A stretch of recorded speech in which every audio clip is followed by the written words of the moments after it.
À son mariage, sa demoiselle d'honneur millionnaire se leva et annonça qu'elle était enceinte de l'enfant de son mari. Ce qui arriva ensuite? Une grande histoire. Bonjour, ma belle famille. Que le Seigneur étende sa main puissante sur vous, remplissant vos foyers de paix, vos cœurs de foi et vos âmes d'une joie qu'aucune tempête ne peut dérober. Que chaque chagrin se transforme en rire, et que ses anges guident chacun de vos pas. Amen. Si vous êtes ici en ce moment, si vous ressentez ce lien, je suis avec Monsieur Peter. Ma famille bien-aimée, ces histoires sont des prières venant de mon cœur, tissées d'amour et de sacrifice. Partir avant la fin me blesse. J'ai l'impression que mon travail acharné et ma dévotion ne signifient rien. S'il vous plaît, restez jusqu'au dernier mot. Chaque instant est pour vous. Et à ma nouvelle famille, si vous doutez de moi, demandez à mon ancienne famille. Ils vous parleront de ma vérité, de mes nuits blanches et de mon amour. Leur loyauté est la preuve que je ne vous déçois jamais.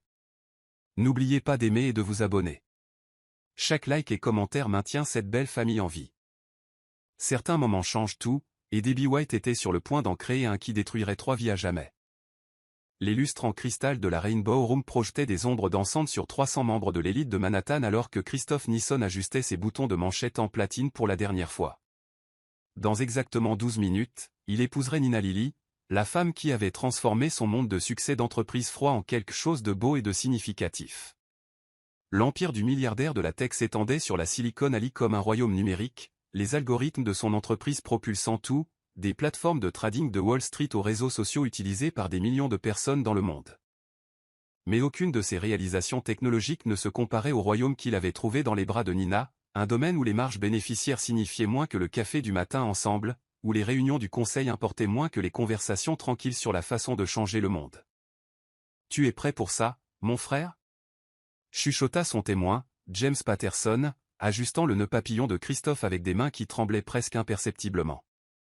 James agissait bizarrement depuis des semaines, distrait et nerveux, mais Christophe avait attribué cela au stress du mariage et à la pression de la gestion de leur acquisition pharmaceutique. Les yeux gris acier de Christophe s'adoucirent alors qu'il regardait la silhouette de Nina à travers les portes en verre dépoli. Même en ombre, elle commandait l'attention, la posture confiante d'une femme qui avait plaidé des affaires devant la Cour suprême, le mouvement gracieux de quelqu'un qui avait grandi en dansant dans le brownstone de sa mère à Brooklyn. Je suis prêt depuis le jour où je l'ai rencontrée à Columbia. Elle détruisait l'argument d'un pauvre étudiant en droit constitutionnel, et j'ai su que je devais l'épouser. Elle a le don de faire sentir à tout le monde son inadéquation intellectuelle, dit James, mais sa chaleur habituelle manquait. Sa blague tomba à plat, atterrissant entre eux comme une pierre. La procession commença avec les 12 accords d'un quatuor à cordes jouant le canon de Pachelbel. D'abord vinrent les demoiselles d'honneur en soie champagne fluide, leur sourire radieux contre la ligne d'horizon de Manhattan visible à travers les baies vitrées offrant un panorama époustouflant de Central Park et de l'Upper West Side. La ville qui ne dort jamais s'étalait sous eux comme un tapis scintillant tissé de rêves et d'ambition, et Christophe avait l'impression de tout posséder, mais plus important encore, il sentait qu'il était sur le point de le partager avec la seule personne qui pouvait lui donner un sens. Chaque demoiselle d'honneur portait un bouquet de roses blanches mêlées d'eucalyptus, leurs tiges enveloppées d'un ruban de soie assorti à leur robe.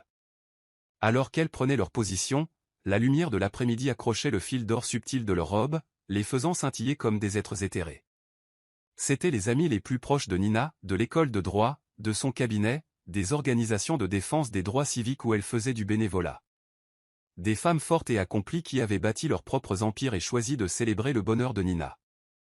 La petite fille aux fleurs, Sophia, la nièce de 6 ans de Nina, dispersait des pétales de rose avec la concentration sérieuse de quelqu'un pratiquant une chirurgie cérébrale. Elle portait une version miniature des robes des demoiselles d'honneur et avait répété sa marche dans l'allée pendant des semaines, déterminée à être parfaite pour le grand jour de tante Nina. Les invités sourirent avec indulgence lorsqu'elle s'arrêta à mi-chemin pour faire signe à ses grands-parents, son sourire édenté faisant fondre même les cœurs les plus endurcis. Puis elle apparut. Nina Lily descendit l'allée comme une poésie en mouvement, la robe en dentelle vintage de sa grand-mère flottant derrière elle comme un clair de lune capturé.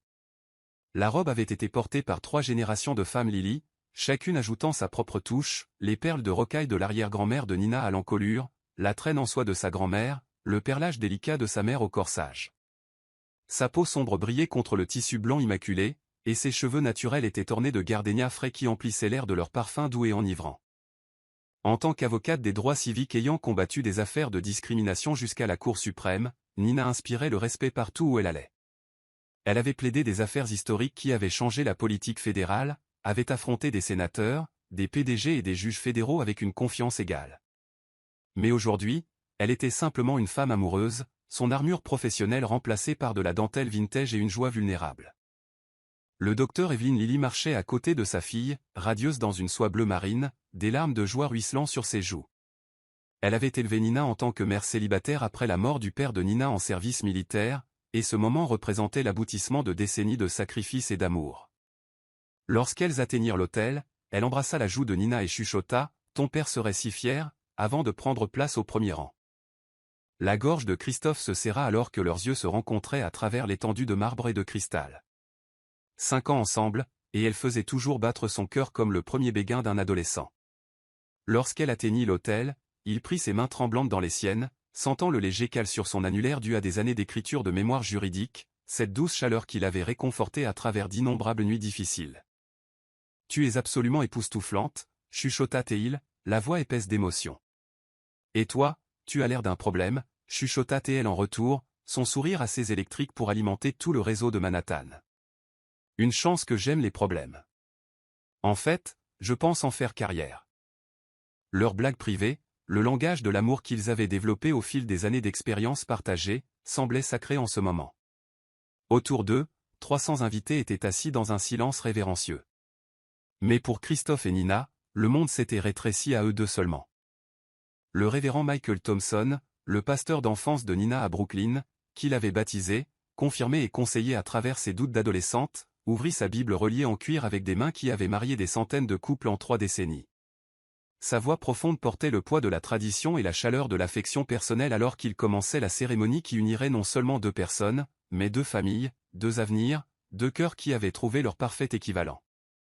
Bien-aimés, nous sommes réunis ici aujourd'hui devant Dieu et ses témoins pour unir Christophe Alexander Nisson et Nina Marie Lilly par les liens sacrés du mariage. Le mariage n'est pas un contrat à prendre à la légère, mais une alliance sacrée qui reflète l'amour entre le Christ et son Église. La cérémonie s'écoula comme un rêve, chorégraphié par des anges. Ils avaient écrit leurs propres vœux, passant des semaines à façonner des mots qui pourraient, d'une manière ou d'une autre, capturer l'ampleur de leur amour. Lorsque Christophe parla de Nina comme étant « la lumière qui m'a montré que la vie était plus que des profits et du pouvoir, la boussole qui m'a pointé vers mon vrai nord », il n'y avait pas un œil sec dans la salle. Des cadres endurcis de Wall Street cherchaient leurs mouchoirs et la mère de Nina sanglotait ouvertement au premier rang. Les vœux de Nina sur le fait de « trouver un foyer dans ses bras », découvrir que l'amour n'est pas une question de perfection, mais de se choisir l'un l'autre chaque jour, surtout les jours où c'est difficile, laissèrent même les invités les plus cyniques croire à nouveau au conte de fées. Sa voix ne trembla jamais, même si des larmes coulaient sur ses joues, car ce n'était pas juste de jolis mots, c'étaient des promesses forgées dans le feu d'une relation réelle, testée par des périodes de longue distance quand Christophe voyageait pour affaires et que Nina travaillait 100 heures par semaine sur des dossiers historiques. L'échange des alliances sembla sacré. Chaque promesse lestée par la gravité de l'éternité. L'alliance de Christophe était un simple anneau de platine, gravé des coordonnées marquant l'endroit où il avait dit à Nina qu'il l'aimait pour la première fois. La bague de fiançailles de Nina, un diamant sans défaut de 5 carats de chez Tiffany, entouré de pierres plus petites représentant chaque année passée ensemble, captait la lumière comme un feu d'étoile capturé. Si quelqu'un a une raison pour laquelle ces deux-là ne devraient pas être unis par le mariage, qu'ils parlent maintenant ou se taisent à jamais, annonça le révérend Thompson, sa voix résonnant à travers l'espace caverneux comme un défi lancé à l'univers lui-même. Le silence s'étira comme une éternité, lourd de possibilités et de promesses. Christophe serra les mains de Nina, partageant un sourire entendu qui disait qu'ils y étaient arrivés, qu'ils avaient survécu au stress, à la planification, au drame familial et aux exigences de l'entreprise.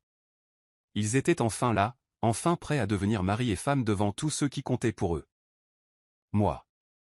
La voix coupa le silence comme une lame à travers la soie, tranchante, mortelle et irrévocable. Chaque tête se tourna vers le cortège nuptial comme un champ de tournesol suivant un soleil noir, là où Debbie White se tenait figée, son bouquet de roses blanches tremblant dans ses mains manucurées comme une arme qu'elle n'était pas sûre de savoir utiliser. L'inspiration collective de 300 invités créa un son comme le vent s'engouffrant dans une cathédrale. Le temps sembla ralentir, chaque seconde s'étirant vers l'infini alors que le mot restait suspendu dans l'air parfumé comme un gaz toxique. Je suis désolé. Quelqu'un a parlé, demanda le révérend Thompson, sa voix soigneusement contrôlée, espérant clairement avoir mal entendu. En 30 ans de célébration de mariage, il n'avait jamais eu d'objection réelle. La phrase était une tradition, une formalité légale des siècles passés, pas une invitation au drame. Debbie White s'avança, ses talons de créateur claquant contre le sol en marbre comme des coups de feu dans le silence soudain étouffant. Ses cheveux blonds platine étaient parfaitement coiffés, son maquillage impeccable, mais ses yeux verts contenaient quelque chose de sombre et de désespéré qui transformait son beau visage en un masque de panique à peine contrôlé. Elle était la plus vieille amie de Nina, la femme qui avait aidé à planifier tout ce mariage, qui avait tenu les cheveux de Nina pendant les gueules de bois de l'université et célébré chaque victoire professionnelle. Elle avait été la demoiselle d'honneur à la cérémonie de renouvellement des vœux des parents de Nina, la marraine du neveu de Nina, la personne en qui Nina avait plus confiance que quiconque, à l'exception de l'homme qu'elle s'apprêtait à épouser. J'ai dit moi, annonça Debbie, sa voix devenant plus forte à chaque mot comme si elle puisait du courage dans la destruction qu'elle allait déchaîner. J'ai une raison pour laquelle il ne devrait pas se marier. Le murmure qui ondula à travers la foule sonnait comme un tonnerre lointain, un orage approchant vite et mortellement. La mère de Nina halta auditivement au premier rang, sa main volant à sa poitrine. Christophe sentit le sang se retirer de son visage alors qu'il fixait la meilleure amie de sa fiancée, la femme qui avait porté un toast à leur bonheur quelques heures plus tôt lors du dîner de répétition. Victoria Ashworth, assise au troisième rang, sortit son téléphone avec les instincts de quelqu'un qui avait passé des années à documenter des preuves. Au quatrième rang, Rebecca Patterson agrippa le bras de son mari James si fort qu'il grimaça. Quelque part au fond, un reporter mondain du Times tapait déjà furieusement sur son téléphone. « Debbie » chuchota Nina, sa voix se fissurant comme de la glace sous la pression. « Qu'est-ce que tu fais » La question resta suspendue, mais la réponse de Debbie allait briser bien plus que le silence. Elle fouilla dans son bouquet avec des mains tremblantes et en sortit une petite enveloppe blanche, le genre utilisé pour les notes de remerciement ou les lettres d'adieu. « Je suis enceinte », annonça-t-elle, ces mots portant clairement à travers l'atmosphère soudainement suffocante, chaque syllabe un clou dans le cercueil du jour parfait de Nina. Et le père est Christophe Nisson. La Rainbow Room éclata dans un chaos qui ferait la une de chaque publication à potins de la ville dès le lendemain matin. Les halètements se transformèrent en cris, les spéculations chuchotées devinrent des accusations ouvertes, et le raclement soudain des chaises contre le marbre emplit l'air alors que les invités se levaient comme des spectateurs dans une arène de gladiateurs. Les téléphones portables apparurent comme des champignons magiques après la pluie, capturant chaque seconde agonisante pour l'immortalité des réseaux sociaux. Nina trébucha en arrière comme si elle avait été frappée physiquement, son bouquet tombant au sol dans une cascade de pétales brisés et de rêves anéantis. Les gardénias qui sentaient si bon quelques instants auparavant semblaient maintenant écœurants, suffocants, une moquerie de l'innocence qui venait de mourir. « C'est impossible », dit Christophe, la voix creuse d'un choc qui résonnait dans sa poitrine comme une blessure physique. « Debbie, c'est complètement impossible. »« Vraiment ?» demanda Debbie, des larmes ruisselant maintenant sur ses joues, ruinant son maquillage parfait et révélant le désespoir brut sous la surface polie. « Parle-lui d'Atlanta, Christophe. Parle-lui de la conférence pharmaceutique le mois dernier. Parle-lui de la chambre d'hôtel au Ritz-Carlton. » Les yeux sombres de Nina filèrent entre sa meilleure amie et son presque mari, comme un animal piégé cherchant une issue. La trahison était écrite sur son visage en lettres de feu, chaque moment de réalisation une autre fissure dans son cœur brisé.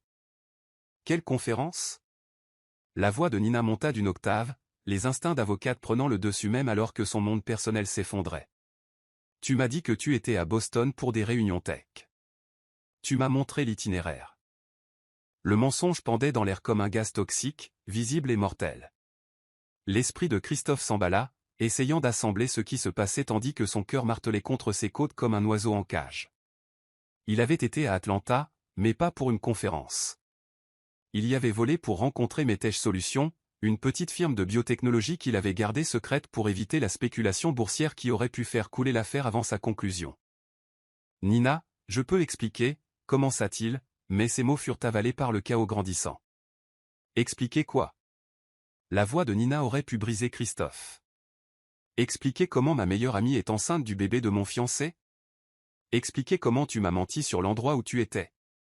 Expliquer comment tout ce que je pensais savoir sur ma vie est apparemment un mensonge ? Le bébé est de toi, Christophe, continua Debbie, sa voix gagnant en force grâce à la douleur de Nina, comme puisant du pouvoir dans la destruction qu'elle créait. J'ai les échographies, Les dossiers médicaux. Je suis enceinte de 12 semaines. 12 semaines. L'esprit mathématique de Christophe calcula automatiquement en arrière, les chiffres tournant dans sa tête comme une machine à sous-atterrissant sur la faillite. Cela placerait la conception pile au moment où il avait été à Atlanta pour conclure l'affaire la plus importante de sa carrière. Mais il n'avait jamais touché Debbie White. Il lui avait à peine parlé au-delà de la conversation polie lors de dîners et d'événements caritatifs. « Tu mens » dit-il, sa voix mortellement calme d'une manière qui fit reculer les gens involontairement. Le milliardaire de la tech qui pouvait détruire des entreprises d'une seule décision émergeait de sous la façade tendre du marié. « Je ne sais pas à quel jeu tu joues, mais tu mens. » « Vraiment ?» Debbie fouilla dans son sac à main et en sortit une image d'échographie pliée, la tenant comme une arme. « Voici ton fils, Christophe. Ou peut-être préfères-tu ne pas reconnaître tes enfants. Peut-être es-tu le genre d'homme qui abandonne ses responsabilités. » L'image voltea jusqu'au sol entre comme une feuille tombée ou un certificat de décès pour la confiance de Nina. Elle se pencha pour la ramasser, sa robe de mariée s'étalant autour d'elle comme du lait renversé, comme l'innocence détruite. Quand Nina regarda l'échographie, son visage devint livide. L'image en noir et blanc montrait la forme indubitable d'un fœtus de 12 semaines, et la date était claire et accablante. « C'est daté d'il y a 6 semaines, chuchota TL, sa voix à peine audible au-dessus du murmure grandissant de la foule. « Debbie, tu es enceinte depuis 6 semaines et tu ne me l'as pas dit? À ta meilleure amie? » J'attendais le bon moment, dit Debbie, la voix se brisant complètement maintenant, les larmes se mélangeant au mascara pour créer des rivières sombres sur ses joues. Je ne voulais pas te blesser, Nina, mais je ne pouvais pas te laisser l'épouser sans connaître la vérité sur le genre d'homme qu'il est vraiment. La foule se pressa plus près, leur chuchotement devenant plus fort, un chœur grec de spéculation et de jugement. Quelqu'un au fond était déjà au téléphone, probablement en train d'alerter Page 6 et le Daily Mail. D'ici demain matin, ce serait à la une sur 3 continents. Sécurité! Cria Christophe, sa voix coupant à travers le chaos comme un couteau dans du beurre. Videz la salle, maintenant. Mais le mal était fait. Alors que les invités sortaient à contre-cœur, leurs murmures choqués résonnant contre les murs comme des accusations, Christophe se retrouva seul avec les 2 femmes qui signifiaient tout pour lui, l'une qui aurait pu le trahir et l'autre qui l'avait définitivement fait. Nina se leva lentement, l'échographie toujours serrée dans sa main tremblante comme une preuve dans un procès pour meurtre. Quand elle regarda Christophe, ses yeux commençaient déjà à durcir dans l'expression qu'il lui avait vu porter dans les salles d'audience quand elle était sur le point de détruire le dossier de quelqu'un pièce par pièce. « Est-ce vrai ?» demanda-t-elle simplement, sa voix portant le poids de toute leur relation. « Nina, je te jure sur la tombe de ma mère, sur tout ce que je tiens pour sacré, je n'ai jamais touché Debbie White. Pas une fois, jamais. Je n'ai jamais été seul avec elle, jamais flirté avec elle, jamais même pensé à elle de cette façon. » Mais tu étais à Atlanta, dit Nina, sa formation d'avocate la faisant se concentrer sur les faits, les mensonges, les incohérences. Tu as menti sur le fait d'être à Boston. C'était pour le travail. Du travail dont tu ne pouvais pas parler à ta fiancée? La blessure dans sa voix était comme un coup physique. Du travail si secret que tu devais mentir à la femme que tu prétendais aimer. Nina, s'il te plaît, tu me connais, tu sais que je ne ferai jamais. Je pensais te connaître, l'interrompit Nina, sa voix comme de la glace se formant sur une eau profonde. Mais apparemment, je ne te connais pas du tout. Apparemment, l'homme que j'allais épouser est quelqu'un qui ment sur ses voyages d'affaires et met enceinte la meilleure amie de sa fiancée. Elle retira sa bague de fiançailles, le symbole de 5 carats de leur amour qu'il avait choisi après des semaines de recherche pour trouver quelque chose digne d'elle, et la plaça sur l'autel à côté du bouquet tombé. Le bruit qu'elle fit contre le marbre fut comme un marteau de juge tombant, comme une sentence de mort prononcée. « Nina, ne fais pas ça, supplia Christophe, son calme se fissurant enfin. Ne la laisse pas nous détruire, ne laisse pas des mensonges déchirer ce que nous avons construit. Elle ne nous a pas détruits, dit Nina en regardant directement Debbie, qui sanglotait maintenant ouvertement. Vous l'avez fait. Vous deux.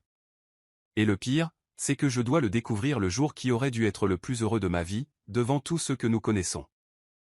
Alors que Nina s'éloignait, sa robe de mariée traînant derrière elle comme des rêves brisés et des promesses anéanties, Christophe sentit son monde parfait s'effondrer autour de lui comme un château de cartes dans un ouragan. La femme qu'il aimait était partie, l'ami en qui il avait confiance l'avait trahi, et quelque part au loin, il pouvait entendre le cliquetis des téléphones capturant sa chute pour la postérité virale. Mais une pensée continuait de résonner dans son esprit alors qu'il regardait sa mariée disparaître par les mêmes portes où elle était apparue comme un ange quelques minutes auparavant. Il savait avec une certitude absolue et inébranlable qu'il n'avait jamais couché avec Debbie White. Ce qui signifiait soit qu'elle mentait sur la grossesse, soit qu'elle mentait sur le fait qu'il soit le père, soit que quelque chose de bien plus compliqué et dangereux se passait. La question qui allait le hanter à travers les nuits blanches à venir était simple mais terrifiante: que cachait vraiment Debbie White, et qui tirait les ficelles derrière cette performance dévastatrice? Chapitre 2, les séquelles de la trahison. Dans la mathématique brutale du scandale, un mensonge plus une vérité égale toujours une destruction totale. 24 heures après le mariage devenu le désastre le plus commenté de Manhattan, Christophe Nisson était assis dans son bureau de pentouse surplombant Central Park, fixant son téléphone comme s'il pouvait exploser. L'appareil n'avait pas cessé de vibrer depuis la catastrophe d'hier, mais il ne pouvait se résoudre à répondre à un autre appel d'un autre journaliste demandant une déclaration sur sa liaison secrète avec la meilleure amie de sa fiancée. Le titre du New York Post ce matin-là avait été particulièrement vicieux: le mariage du titan de la tech ruiné par une bombe bébé. En dessous, une photo capturait le moment exact où Debbie avait fait son annonce, le visage de Nina figé dans un masque de trahison et d'incrédulité. Monsieur? Son assistante, Martha Rodriguez, frappa doucement à la porte de son bureau. Vos avocats sont là. Christophe leva les yeux du journal étalé sur son bureau en acajou. Son équipe juridique, la meilleure que l'argent puisse acheter, entra avec des expressions sombres et des mallettes épaisses. À leur tête se trouvait Patricia Hoffman, associée principale chez Hoffman, Klein et Associates, dont les cheveux argentés et l'attitude d'acier intimidaient les opposants depuis 3 décennies. Christophe, dit Patricia en s'installant dans le fauteuil face à son bureau. Nous devons discuter du contrôle des dommages. Le prix de votre action a chuté de 12% dans les échanges hors séance hier. Je me fiche du prix de l'action, dit Christophe, la voix rauque d'une nuit sans sommeil. Je me soucie de prouver que je suis innocent. L'êtes-vous? La question venait de David Chen, l'associé de Patricia, dont la franchise avait bien servi leur cabinet dans les affaires de défense pénale. Bien sûr que je suis innocent. Explosa Christophe, regrettant immédiatement d'avoir élevé la voix. Je suis désolé. Je suis juste. Je n'ai même jamais été seul avec Debbie White, encore moins couché avec elle. Patricia ouvrit sa mallette et en sortit un dossier épais. Nous avons commencé à enquêter sur les affirmations de Mademoiselle White. La bonne nouvelle est que prouver la paternité sera simple une fois le bébé né. La mauvaise nouvelle est qu'elle semble avoir une documentation médicale soutenant sa chronologie de grossesse. Et le père? Demanda Christophe. Si ce n'est pas moi, alors qui est-ce? C'est ce que nous devons découvrir, répondit Patricia. En attendant, nous devons gérer la crise immédiate. Votre conseil convoque une réunion d'urgence pour cet après-midi. Le téléphone de Christophe vibra à nouveau. Il jeta un coup d'œil à l'écran et son cœur s'arrêta. C'était un texto d'un numéro inconnu. Elle ment surtout. Retrouvez-moi au Café Luna sur la 84e à 14 h si vous voulez la vérité. Venez seul. Monsieur? La voix de Martha semblait venir de très loin. Est-ce que ça va? Christophe fixait le message, son esprit s'emballant. Qui pouvait connaître la vérité sur la grossesse de Debbie? Et pourquoi le contactait-il anonymement? Je dois sortir, dit-il brusquement, se levant et attrapant sa veste. Christophe, nous n'avons pas fini, commença Patricia.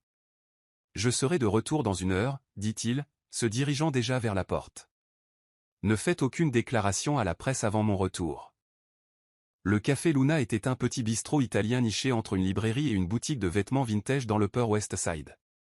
C'était le genre d'endroit où les gens allaient pour disparaître, avec un éclairage tamisé et de petites tables qui encourageaient les conversations chuchotées. Christophe arriva 10 minutes en avance et choisit une table d'angle avec une vue claire sur l'entrée.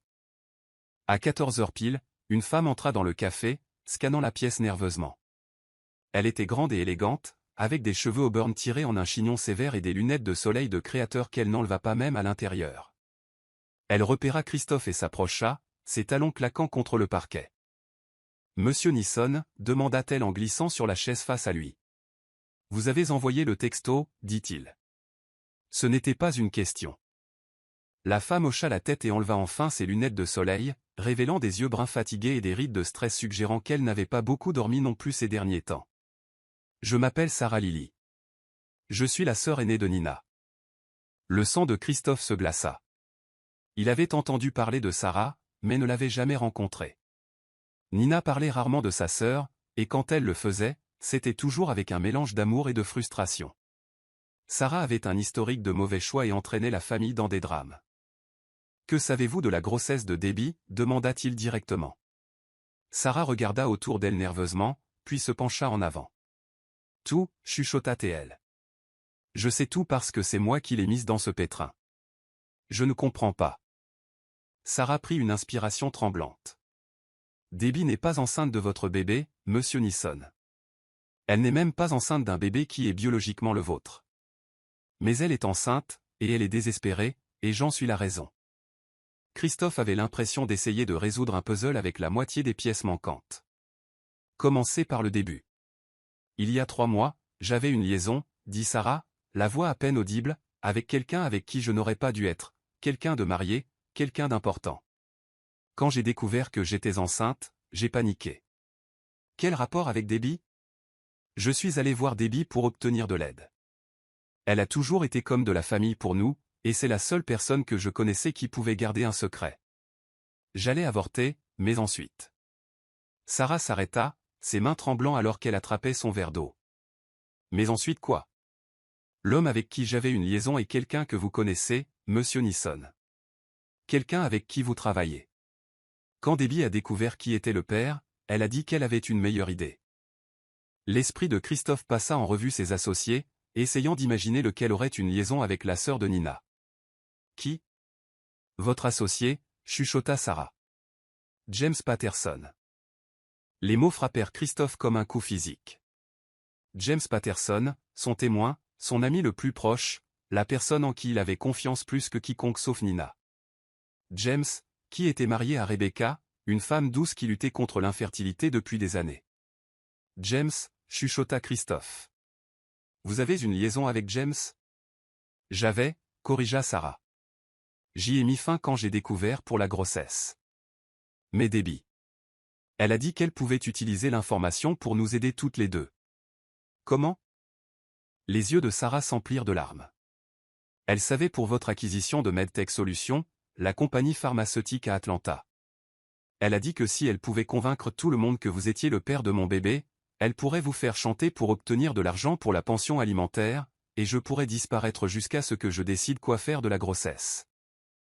Les pièces commençaient à s'assembler, mais l'image qu'elle formait était pire encore que ce que Christophe avait imaginé. Donc Debbie a prétendu être enceinte de mon bébé en utilisant vos dossiers médicaux. Oui. Elle a falsifié les papiers pour faire croire qu'elle était la patiente. Elle pensait que vous la paieriez discrètement pour faire disparaître le scandale, et ensuite, quand il n'y aurait pas de bébé dans 9 mois, elle prétendrait avoir fait une fausse couche. Mais pourquoi détruire le mariage de Nina? Pourquoi lui faire du mal comme ça? Les larmes de Sarah coulaient librement maintenant. Je ne pense pas qu'elle prévoyait de le faire au mariage. Je pense qu'elle a paniqué quand elle a réalisé que vous n'alliez pas la payer sans preuve, alors elle a décidé de vous forcer la main publiquement. Christophe s'adossa à sa chaise, submergé par l'ampleur de la trahison. Son meilleur ami avait une liaison avec la sœur de sa fiancée. La meilleure amie de sa fiancée avait essayé de le faire chanter en utilisant de fausses allégations de grossesse. Et Nina, belle et innocente Nina, était la victime de tout cela. Où est le vrai test de grossesse? Demanda-t-il. Debbie là, dit Sarah, avec tous mes dossiers médicaux. Elle a pris soin de garder tout ce qui pourrait exposer la vérité. Et où êtes-vous dans tout ça? Sarah baissa les yeux sur ses mains. Je suis toujours enceinte, essayant toujours de décider quoi faire, essayant toujours de trouver comment dire à ma famille que j'ai encore tout gâché. Le téléphone de Christophe vibra avec un autre message du même numéro inconnu. Cette fois, il disait « Vérifiez vos caméras de sécurité de mardi dernier. » La vérité est là. Il montra le message à Sarah, qui devint pâle. Quelqu'un d'autre sait, chuchota-t-elle. Qui d'autre pourrait savoir tout ça? Je ne sais pas, dit Sarah en rassemblant son sac. Mais monsieur Nisson, vous devez être prudent. Si quelqu'un d'autre a des preuves de ce qui s'est vraiment passé, il pourrait ne pas vouloir vous aider. Il pourrait vouloir utiliser ça contre nous tous. Alors que Sarah se précipitait hors du café, laissant Christophe seul avec ses pensées qui s'emballaient, il réalisa que le désastre du mariage d'hier n'était peut-être que le début. Quelqu'un tirait les ficelles en coulisses, quelqu'un qui connaissait tous leurs secrets, et il n'avait pas encore fini de jouer son jeu. Chapitre 3, Secret dans l'ombre. La vérité a une façon de se cacher à la vue de tous, attendant le bon moment pour faire surface et détruire tout ce que vous pensiez savoir. Nina Lily était assise dans sa chambre d'enfance dans le brownstone de sa mère à Brooklyn, fixant le test de grossesse qu'elle avait trouvé caché dans le sac à main de Debbie pendant le chaos après le mariage. Le petit bâtonnet en plastique semblait peser une tonne dans ses mains tremblantes. La date sur l'emballage était claire. 6 mois plus tôt. Pas 12 semaines comme Debbie l'avait prétendu. Quelqu'un mentait, mais Nina ne savait plus qui. La chambre n'avait pas beaucoup changé depuis ses années de lycée. Les mêmes murs lavande, la même étagère bourrée de textes juridiques et de littérature classique, la même photo encadrée d'elle et Debbie lors de leur remise de diplôme à Columbia. Elles avaient été inséparables depuis l'enfance, deux filles d'horizons différents qui avaient trouvé l'une en l'autre la sœur qu'aucune n'avait eue à la naissance. Enfin, Nina avait une sœur, mais Sarah avait toujours été l'enfant à problème. Belle, charismatique Sarah qui avait abandonné l'université de New York pour faire du mannequinat, qui fréquentait des hommes mariés et empruntait de l'argent qu'elle ne remboursait jamais, qui brisait votre cœur tout en souriant doucement et en vous faisant sentir que c'était de votre faute. Un coup doux interrompit ses pensées. « Nina, chérie ? Je peux entrer ?» Sa mère, le docteur Evelyn Lily, entra en portant une tasse fumante de thé à la camomille. À 62 ans, elle se portait toujours avec la grâce qui avait fait d'elle l'une des premières femmes noires à établir un cabinet pédiatrique prospère à Park Slope. « Comment tiens-tu le coup, mon cœur ?» Nina accepta le thé avec gratitude. « Je ne sais plus quoi croire, maman. » Evelyn s'assit au bord du lit. « Parle-moi de ce test de grossesse. » Nina leva le bâtonnet. « Je l'ai trouvé dans le sac de Debbie quand elle l'a laissé derrière elle hier. Regarde la date. » Evelyn prit le test et l'examina attentivement. C'est daté du 15 mars. C'est il y a 6 mois, pas 3 mois. Ce qui signifie soit que Debbie était enceinte il y a 6 mois et a perdu le bébé, soit elle planifie ça depuis bien plus longtemps que quiconque ne le réalise. Nina posa son thé et sortit son téléphone. Je dois l'appeler. J'ai besoin de réponses. As-tu essayé de la joindre depuis hier ? Son téléphone va directement sur messagerie. Le portier de son immeuble dit qu'elle n'est pas rentrée. C'est comme si elle s'était volatilisée. Evelyn étudia le visage de sa fille. Et Christophe ? Lui as-tu parlé ? Il appelle et envoie des textos non-stop.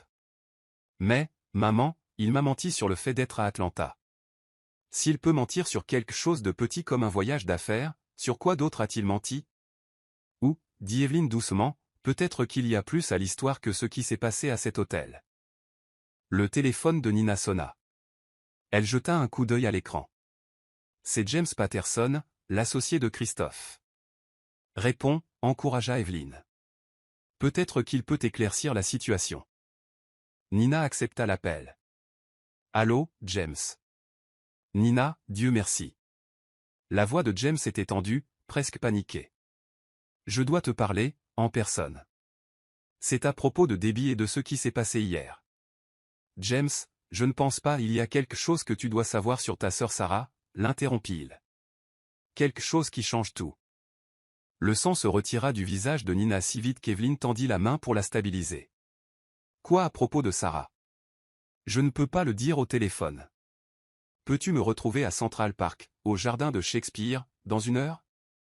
Nina regarda sa mère, qui hocha la tête de manière encourageante. J'y serai. Après avoir raccroché, Nina resta assise en silence un moment. Pourquoi James saurait-il quelque chose sur Sarah ? L'expression d'Evelyn devint troublée. Je me pose des questions sur Sarah dernièrement. Elle agit bizarrement depuis des mois, secrète, évasive. Et elle n'était pas à ton mariage. Elle a dit qu'elle avait la grippe. Ta sœur n'a jamais manqué un événement familial important pour maladie de toute sa vie. Nina se leva et s'habilla. En se regardant dans le miroir, elle vit ses yeux rouges, ses cheveux en désordre. Elle ne ressemblait en rien à l'avocate confiante qu'elle était. Maman, et si tout ce que je pensais savoir sur les gens que j'aime était faux ? Evelyn posa ses mains sur les épaules de sa fille.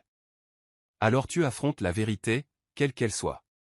Tu n'as jamais fui un combat de ta vie, Nina Marie Lily. Ne commence pas maintenant. Le jardin de Shakespeare de Central Park était une oasis cachée. Nina trouva James Patterson assis sur un banc, la tête dans les mains. Il avait l'air terrible. James, appela-t-elle doucement. Il leva les yeux, et Nina fut choquée par l'angoisse brute dans son regard. Nina, je suis tellement désolé, dit-il en se levant. Je suis tellement putain de désolé pour tout. Qu'est-ce qui se passe? Je dois te dire quelque chose qui va faire mal. Sur Sarah, sur moi, sur tout ce qui s'est passé hier. J'ai eu une liaison avec ta sœur. Depuis 4 mois. Elle est enceinte, et le bébé est de moi. Les mots frappèrent Nina comme une gifle. Sarah est enceinte? De ton bébé? Oui. Mais Debbie a dit qu'elle était enceinte du bébé de Christophe. James se frotta le visage. C'est ça le truc. Je pense que Debbie a découvert pour Sarah et moi, et elle l'utilise d'une manière ou d'une autre. Donc tu penses que Debbie vous fait chanter? Je pense qu'elle nous fait chanter tous, dit James. Elle perturbe ton mariage avec un mensonge sur Christophe. Elle sait pour Sarah et moi. Elle connaît probablement d'autres secrets aussi. La question est, que veut-elle? Nina lui montra le test de grossesse daté de 6 mois. James fronça les sourcils. Ça n'a pas de sens. Si elle était enceinte il y a 6 mois, où est le bébé? Je ne sais pas, dit Nina. Mais quelqu'un planifie ça depuis longtemps. James, où était Christophe vraiment quand il a dit qu'il était à Boston? Atlanta. Il acquérait une entreprise pharmaceutique appelée Metech Solutions. Il a gardé le silence pour ne pas affecter les cours de la bourse. Donc il ne mentait pas sur le travail? Nina. Je connais Christophe depuis 15 ans. Il n'a jamais trompé quelqu'un avec qui il était sérieux. Et il n'a jamais été plus sérieux avec quelqu'un qu'avec toi. Alors pourquoi ne fait-il pas juste un test de paternité? Parce qu'il a peur. Peur que même s'il prouve son innocence, les dommages à votre relation soient déjà faits. Peur que tu ne lui fasses plus jamais confiance. Le téléphone de Nina vibra. Un texto d'un numéro inconnu. Ta sœur est en danger. Retrouve-moi au Metropolitan Museum, elle est égyptienne, demain à midi. Viens seule, et ne dis rien à personne sur ce message. Elle montra le texto à James, dont le visage devint pâle. Quelqu'un d'autre sait pour Sarah, chuchota Théil. Je ne sais pas, dit Nina. Mais James. Et si ce n'était pas juste une question d'argent? Et si quelqu'un orchestrait tout cela pour une autre raison? Chapitre 4, l'enquête commence. Quand votre vie devient une scène de crime, tous ceux en qui vous avez eu confiance deviennent des suspects. Les images de sécurité ne mentent pas, mais elles peuvent certainement brouiller la vérité jusqu'à l'inexistence. Christophe Nisson était assis dans le bureau de sécurité du sous-sol de son immeuble à Manhattan, regardant des clips vidéo qui lui faisaient remettre en question tout ce qu'il pensait savoir sur les gens de sa vie. Marcus Chen, chef de la sécurité, fit avancer rapidement les images de mardi. Ici, dit-il en pointant l'horodatage. 15h47, votre ascenseur privé. Sur l'écran granuleux en noir et blanc, Christophe vit Debbie White entrer dans son ascenseur privé, celui qui n'allait qu'à son bureau de Penthouse et nécessitait une carte clé spéciale. Elle portait une enveloppe manie et avait l'air nerveuse. Je ne lui ai jamais donné accès à cet ascenseur, dit Christophe. Comment est-elle montée? C'est ce qu'on doit découvrir, répondit Marcus. Regardez ça. La deuxième caméra montrait Debbie dans son bureau extérieur, parlant avec animation à quelqu'un hors champ. Son langage corporel était agressif, presque menaçant, et elle agitait l'enveloppe manie comme une arme. Peut-on voir à qui elle parle? Marcus secoua la tête. L'angle est mauvais. Mais regardez ça. Il avança les images de 10 minutes. Maintenant, Debbie partait, et elle avait l'air satisfaite, presque suffisante. L'enveloppe Kraft avait disparu. Elle a laissé quelque chose, murmura Christophe. Ou quelqu'un lui a donné quelque chose. Son téléphone sonna, et le nom de Patricia Hoffman apparut sur l'écran. Patricia, dis-moi que tu as de bonnes nouvelles. Des nouvelles mitigées, répondit son avocate. J'ai fouillé dans les antécédents de Debbie White. Savais-tu qu'elle a déposé le bilan 2 fois au cours des 5 dernières années? Non, je ne savais pas et son entreprise de photographie est sur le point d'être expulsée de son studio de Soho pour non-paiement de loyer. Elle doit environ $40 000 de dettes diverses. Christophe sentit une pièce du puzzle s'emboîter. Donc elle a besoin d'argent. Désespérément. Mais voici la partie intéressante. Quelqu'un a remboursé sa dette de carte de crédit le mois dernier. 23 000 $, payé intégralement depuis un compte anonyme. Quelqu'un la soutient. C'est ce qu'il semble. Et Christophe? Le paiement a été effectué 3 jours avant ton mariage. Marcus pointa de nouveau l'écran. Monsieur Nisson, vous devez voir ça. Il avait récupéré les images de l'entrée principale de l'immeuble. L'horodatage indiquait jeudi dernier, 2 jours avant le mariage. Une silhouette en manteau sombre et casquette de baseball entra dans le bâtiment, gardant soigneusement le visage détourné des caméras. Un professionnel, commenta Marcus. Quiconque est-ce, il sait comment éviter la surveillance.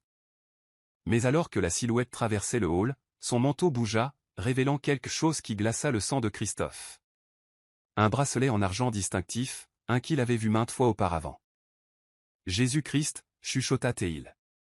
Je connais ce bracelet. 1 heure plus tard, Christophe se tenait devant l'immeuble de Rebecca Patterson dans l'Upper East Side, le cœur battant. Le bracelet appartenait à Rebecca, la femme de James, celle qui avait été comme une sœur pour lui pendant des années. Mais que ferait Rebecca en se faufilant dans son immeuble, déguisée? Le portier le reconnut et le laissa passer sans poser de questions.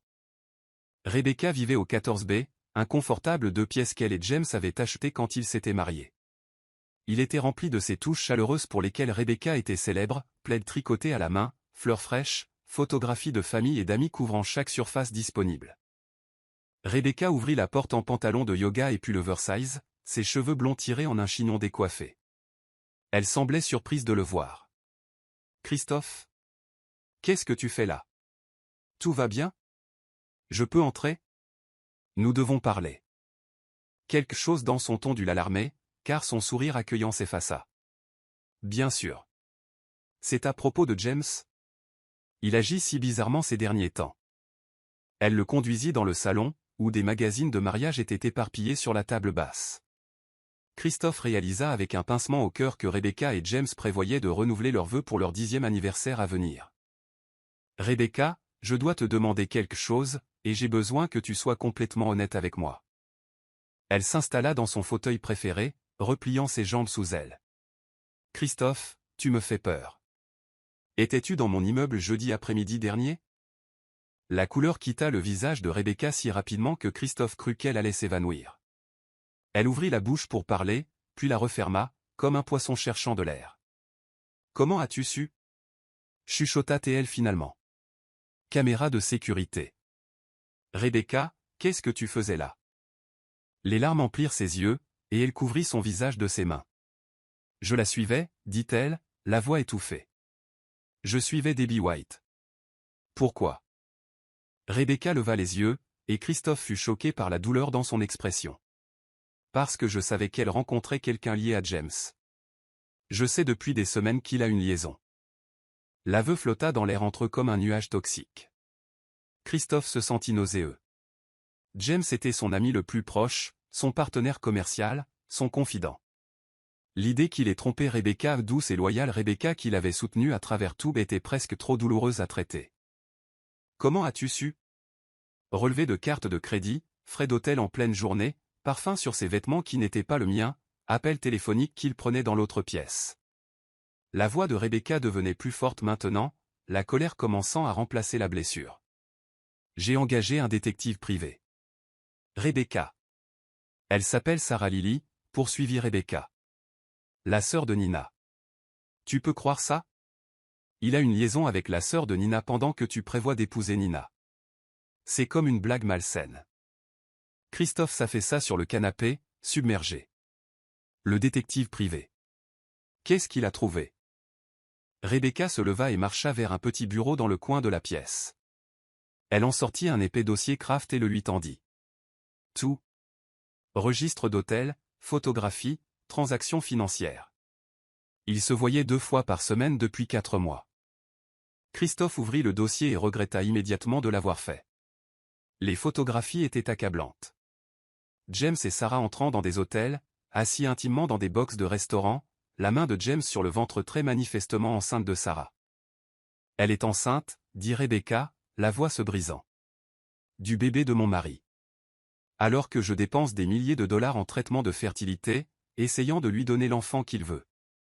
Il fait des bébés avec une autre femme.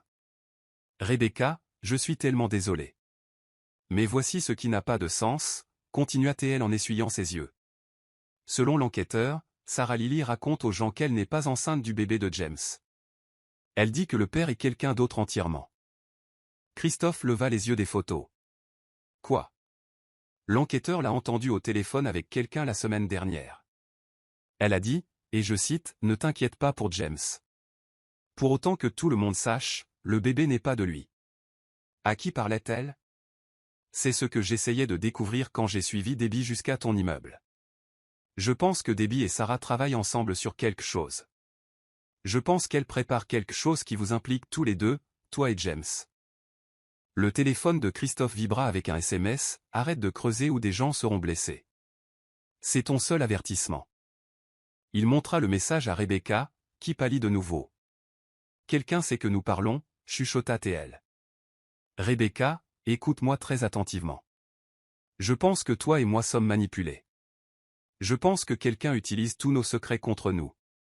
Mais qui? Et pourquoi? Avant que Christophe ne puisse répondre, ils entendirent une clé tourner dans la porte d'entrée. Les yeux de Rebecca s'écarquillèrent de panique. James, chuchota-t-elle. Il n'est pas censé être rentré avant des heures. La porte s'ouvrit et James Patterson entra, s'arrêtant net en voyant Christophe sur le canapé et sa femme tenant un dossier de photos de surveillance. « Qu'est-ce qui se passe ici, bon sang » demanda-t-il, la voix dangereusement calme. Pendant un moment, personne ne parla. Puis Rebecca se leva, la colonne vertébrale droite et la voix stable. « Je suis au courant pour Sarah, dit-elle. Je suis au courant pour le bébé. Et je sais que tu me mens depuis des mois. » Le visage de James se décomposa, et Christophe réalisa qu'il assistait à la destruction d'un mariage qui avait été bâti sur l'amour et la confiance, et détruit par des secrets et des mensonges. Mais plus important encore, il réalisa que quelqu'un avait orchestré toute cette destruction. Quelqu'un qui savait pour la liaison de James, pour les problèmes financiers de Debbie, pour le mariage, pour tout. Quelqu'un qui jouait un jeu bien plus vaste qu'aucun d'eux ne l'avait réalisé, et Christophe commençait à soupçonner de qui il s'agissait. Chapitre 5, Révélation de la vérité. Parfois, la personne en qui vous avez le plus confiance est celle qui tient le couteau dans votre dos. L'aile égyptienne du Metropolitan Museum ressemblait à un tombeau à midi un mardi, avec seulement une poignée de touristes errant entre les anciens sarcophages et les artefacts dorés. Nina Lily se tenait devant le temple de Dendur, ses blocs de grès réassemblés sous un mur de verre donnant sur Central Park, et tentait de calmer son cœur qui battait la chamade. Le SMS mystérieux avait été précis, venez seul, ne dites rien à personne. Mais Nina avait passé la matinée à se demander si elle marchait dans un piège. Trop de secrets avaient fait surface au cours des dernières 48 heures, trop de mensonges avaient été exposés, et elle commençait à se sentir comme un pion déplacé sur un échiquier par un joueur invisible. Mademoiselle Lily? Nina se retourna pour trouver une femme s'approchant de derrière une vitrine de vase Canop. Elle avait la cinquantaine, impeccablement vêtue d'un tailleur bleu marine, avec des cheveux argentés tirés en un chignon parfait. Elle se portait avec l'assurance de quelqu'un habitué au pouvoir, et ses yeux bleus perçants ne manquaient rien. « Je suis Victoria Ashworth », dit la femme en tendant une main manucurée. « Je crois que nous devons parler. » Nina reconnut le nom immédiatement. Victoria Ashworth était l'une des philanthropes les plus en vue de Manhattan, une veuve qui avait hérité de l'empire immobilier de son défunt mari et passé la dernière décennie à utiliser sa richesse et son influence pour soutenir des causes allant des droits des femmes à la protection de l'environnement. Elle était aussi l'une des plus grandes donatrices pour le travail pro bono du cabinet d'avocats de Nina. « Madame Ashworth », dit Nina en acceptant la poignée de main. « Je ne m'attendais pas. Je veux dire, est-ce vous qui m'avez envoyé ce SMS? C'est moi. Et s'il vous plaît, appelez-moi Victoria. Nous avons beaucoup à discuter, et je crains que la plupart ne soient assez désagréables. » Victoria fit un geste vers un banc positionné face au temple. En s'asseyant, Nina remarqua que les mains de la femme plus âgée tremblaient légèrement, signe soit de nervosité, soit de colère. « Comment êtes-vous au courant pour ma sœur » demanda directement Nina. « Parce que j'observe votre famille depuis plusieurs mois maintenant » répondit Victoria. « Plus précisément, J'enquête sur un schéma de fraude et d'extorsion qui semble se concentrer autour des personnes dont vous êtes la plus proche. Nina sentit son estomac se nouer. Fraude? Victoria ouvrit son sac à main de créateur et en sortit un iPad. Elle fit défiler plusieurs écrans avant de le tendre à Nina. Ce sont des dossiers financiers, des paiements effectués depuis diverses sociétés écrans à votre ami Debbie White, votre sœur Sarah et plusieurs autres individus au cours de l'année écoulée. Nina étudia l'écran, essayant de donner un sens aux chiffres et aux dates. Je ne comprends pas. Quel genre de paiement? Des paiements de chantage, dit simplement Victoria.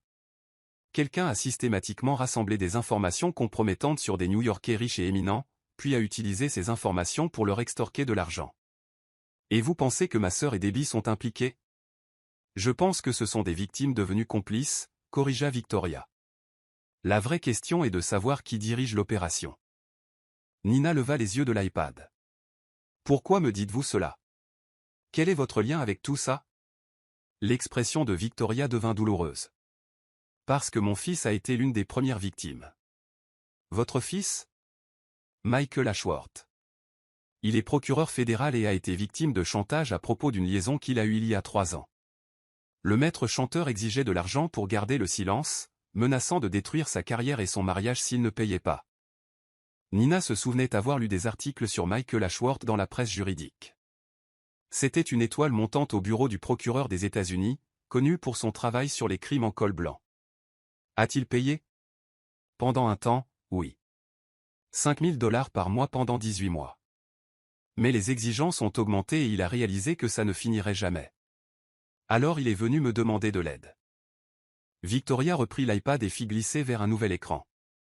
C'est là que ça devient intéressant. Les comptes bancaires recevant les paiements? Ils ont été créés avec de fausses identités, mais la personne qui les a créés a fait une erreur. Elle a utilisé une adresse qui remontait à une entreprise légitime. Quelle entreprise? Un studio de photographie à Soho, appartenant à Debbie White. Nina sentit le sang quitter son visage. Le studio de Debbie. Le même studio qui faisait face à une expulsion depuis des mois. Le même studio dont le loyer avait soudainement été payé intégralement il y a 3 semaines. Victoria se pencha en avant. Nina, je pense que votre ami dirige une opération de chantage depuis son entreprise. Et je pense que votre mariage devait être son plus gros coup à ce jour. Mais ça n'a pas de sens. Pourquoi détruire mon mariage? Pourquoi me faire du mal comme ça? Parce que je ne pense pas que vous étiez la cible, dit doucement Victoria. Je pense que Christophe l'était. Réfléchissez. Un milliardaire de la tech avec une réputation impeccable, sur le point d'épouser une avocate éminente des droits civiques. Si quelqu'un pouvait fabriquer un scandale l'impliquant, surtout un incluant grossesse et infidélité, il pourrait exiger des millions pour le faire disparaître. L'esprit de Nina passa en revue les événements des derniers jours. Mais le plan a échoué parce que Christophe n'a pas essayé de la payer discrètement. Il a tout nié publiquement. Exactement. Ce qui signifie que Debbie a dû improviser. Et c'est là que les choses se sont gâtées. Victoria montra à Nina un autre écran sur l'iPad. Ce sont les relevés téléphoniques de la semaine passée. Regardez ce schéma d'appel entre le téléphone de Debbie et un autre numéro. Nina étudia le journal d'appel.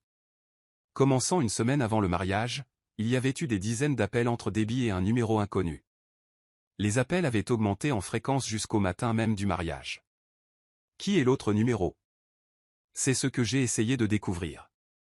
Il est enregistré au nom d'une société appelée Manhattan Holdings LLC. Mais quand j'ai essayé de tracer la propriété, j'ai heurté un mur. De multiples couches de sociétés écrans et de comptes offshore. Quelqu'un avec de sérieux moyens et de sérieuses ressources, murmura Nina. Quelqu'un qui a pris grand soin de couvrir ses traces. Mais Nina, je pense qu'il y a autre chose que vous devez savoir. À propos de votre sœur. Victoria sortit une nouvelle série de documents.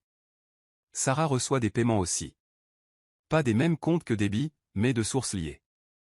Et les paiements ont commencé juste au moment où elle a débuté sa liaison avec James Patterson. Vous savez pour James. Je sais tout. La liaison, la grossesse, les mensonges. Mais je sais aussi autre chose. Quelqu'un a fourni à Sarah des informations sur les affaires de James avec Christophe. Des informations confidentielles qui pourraient être utilisées pour des délits d'initiés ou de l'espionnage industriel. Nina fixa les documents, se sentant mal. Sarah espionnait James. Je pense qu'elle a été recrutée pour l'espionner. La liaison était peut-être sincère au début.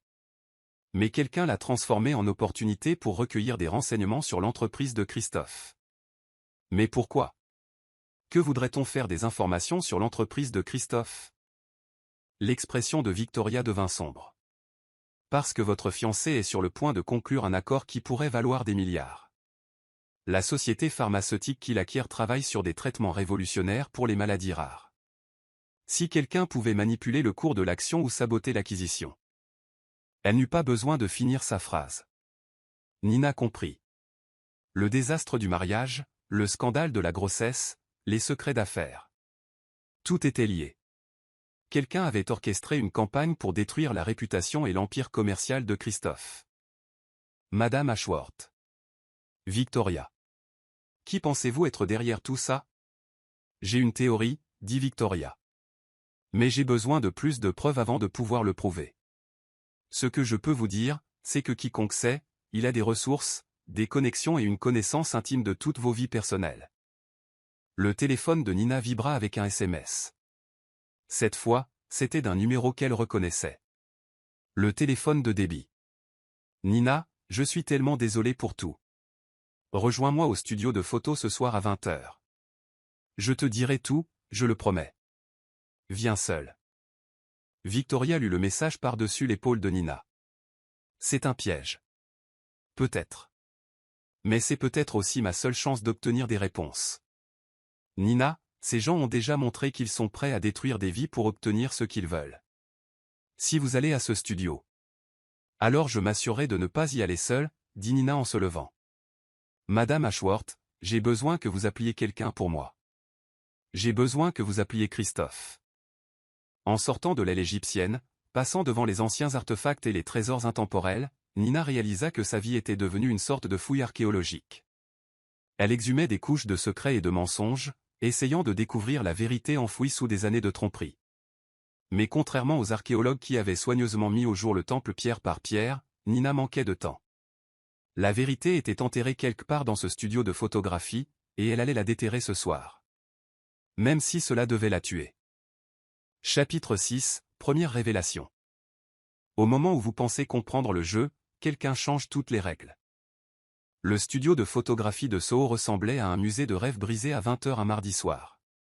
L'espace de travail de Debbie White était un chaos d'équipements coûteux mêlés à des factures impayées, de superbes photographies de mode accrochées à côté d'avis d'expulsion, et l'odeur persistante de produits chimiques de développement et de désespoir qui s'accrochait à tout comme une fumée invisible.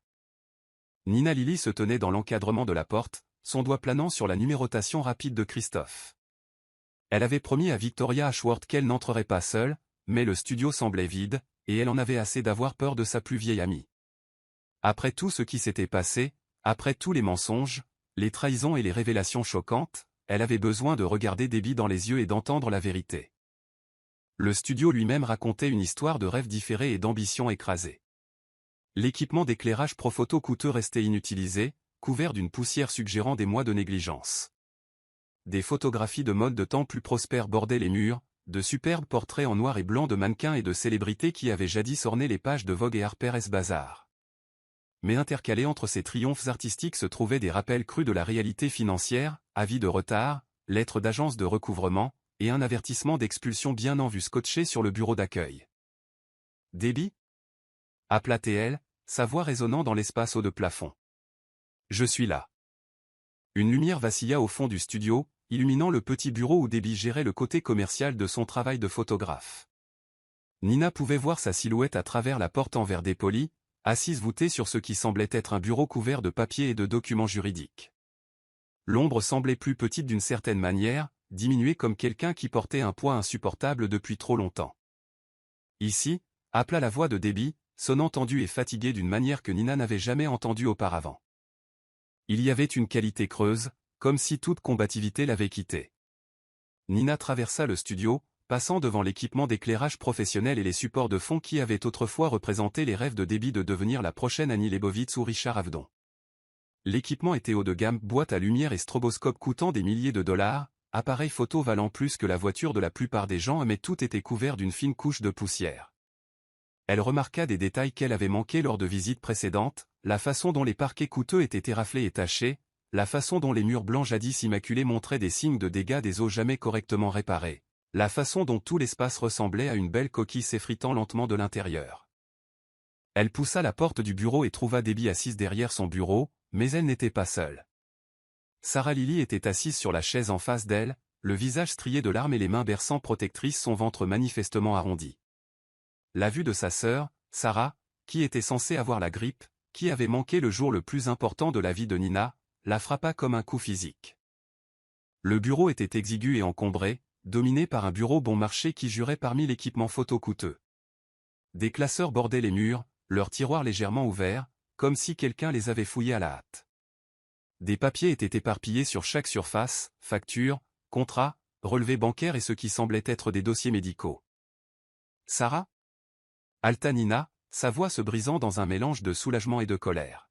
« Qu'est-ce que tu fais là ?»« Je dis la vérité, » dit Sarah, la voix creuse d'épuisement et de culpabilité. « Je dis enfin la vérité sur tout. » Sa grossesse était plus avancée que Nina ne l'avait réalisé. Elle devait être enceinte d'au moins 6 mois, ce qui signifiait qu'elle cachait cela à la famille depuis bien plus longtemps que Nina ne l'avait imaginé. Debbie leva les yeux, et Nina fut choquée par son apparence. Son maquillage habituellement parfait avait coulé, révélant les cernes sous ses yeux et les rides de stress que le maquillage cachait depuis des mois. Ses cheveux étaient ébouriffés, et ses yeux avaient le regard sauvage de quelqu'un poussé au-delà de son point de rupture, titubant au bord de l'effondrement total. Ses mains tremblaient alors qu'elle tendait le bras vers un verre d'eau, et Nina remarqua que sa manucure de mariage était écaillée et négligée. « Assieds-toi, Nina, » dit Debbie en faisant signe vers une 3e chaise placée stratégiquement devant le bureau.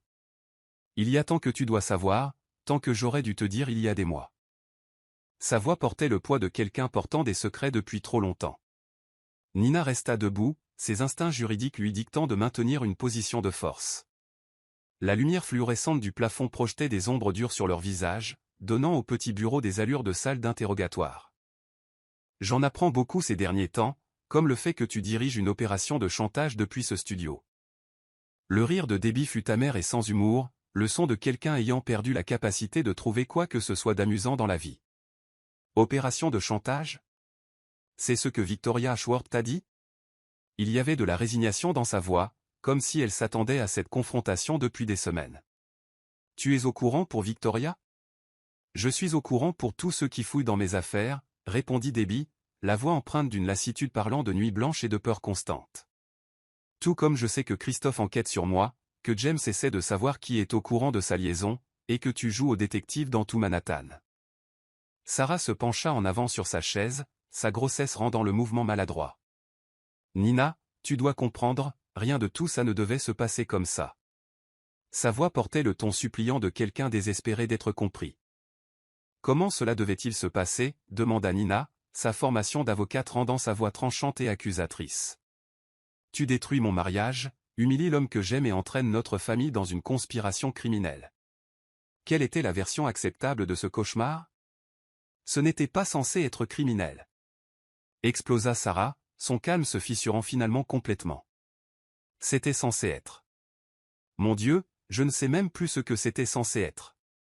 Elle pressa ses mains sur son ventre de manière protectrice, comme pour protéger son enfant à naître des conséquences de ses choix.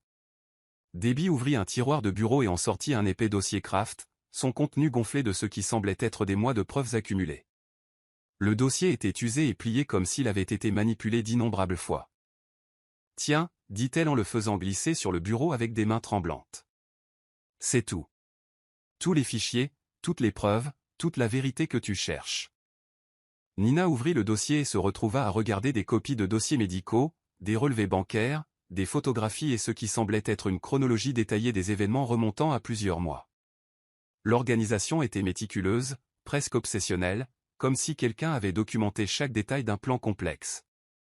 Il y avait aussi ce qui semblait être des contrats signés, des impressions de mai et des photos prises au téléobjectif. « Le test de grossesse que tu as trouvé, » commença Debbie, la voix à peine au-dessus d'un murmure. « C'était le mien, mais pas pour le bébé que je prétends porter à ton mariage. » Elle baissa les yeux sur ses mains, incapable de croiser le regard de Nina. Je ne comprends pas, j'étais enceinte il y a 6 mois, poursuivit Debbie, des larmes commençant à couler sur ses joues. Le père était quelqu'un que je voyais occasionnellement, un homme marié qui a été très clair sur le fait qu'il ne voulait rien avoir à faire avec moi ou un bébé. Il a proposé de payer pour un avortement et de disparaître de ma vie pour toujours. Sa voix se brisa complètement sur les derniers mots. Nina sentit son cœur se serrer de sympathie malgré tout ce qui s'était passé. Debbie, pourquoi ne me l'as-tu pas dit? Parce que j'avais honte, parce que j'étais fauchée, parce que je m'effondrais, et je ne voulais pas que tu me vois comme ça. La voix de Debbie gagna en force par colère contre elle-même. Mais quelqu'un a découvert la grossesse, l'avortement, tout. Quelqu'un qui m'observait, enquêtait sur moi, attendant le bon moment pour utiliser mon désespoir contre moi. Qui?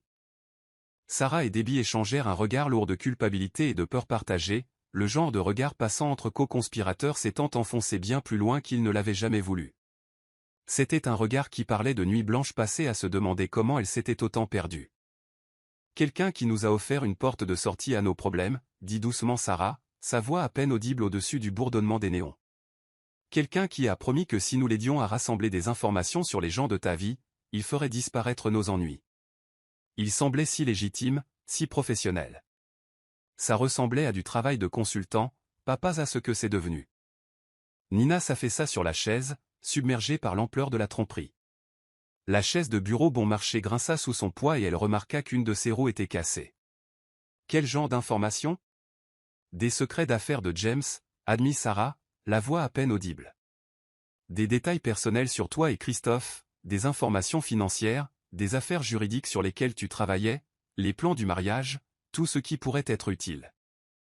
Elle marqua une pause, regardant ses mains. Au début, cela semblait inoffensif. James me racontait des choses sur le travail et je les mentionnais à Debbie, et elle les transmettait. Nous pensions que nous faisions juste un rapport. Vous nous espionniez?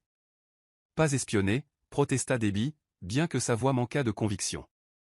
Juste rapporter.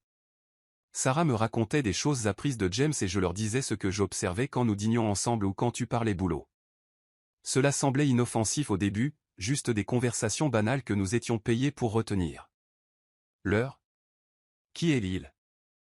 Debbie sortit un autre document du dossier, un contrat formel imprimé sur du papier à en-tête coûteux. Ses mains tremblaient en le manipulant, comme si le papier lui-même était toxique. C'est un contrat que j'ai signé. Regarde la signature en bas. Nina examina le papier avec l'attention minutieuse qu'elle accorderait à une preuve dans un procès.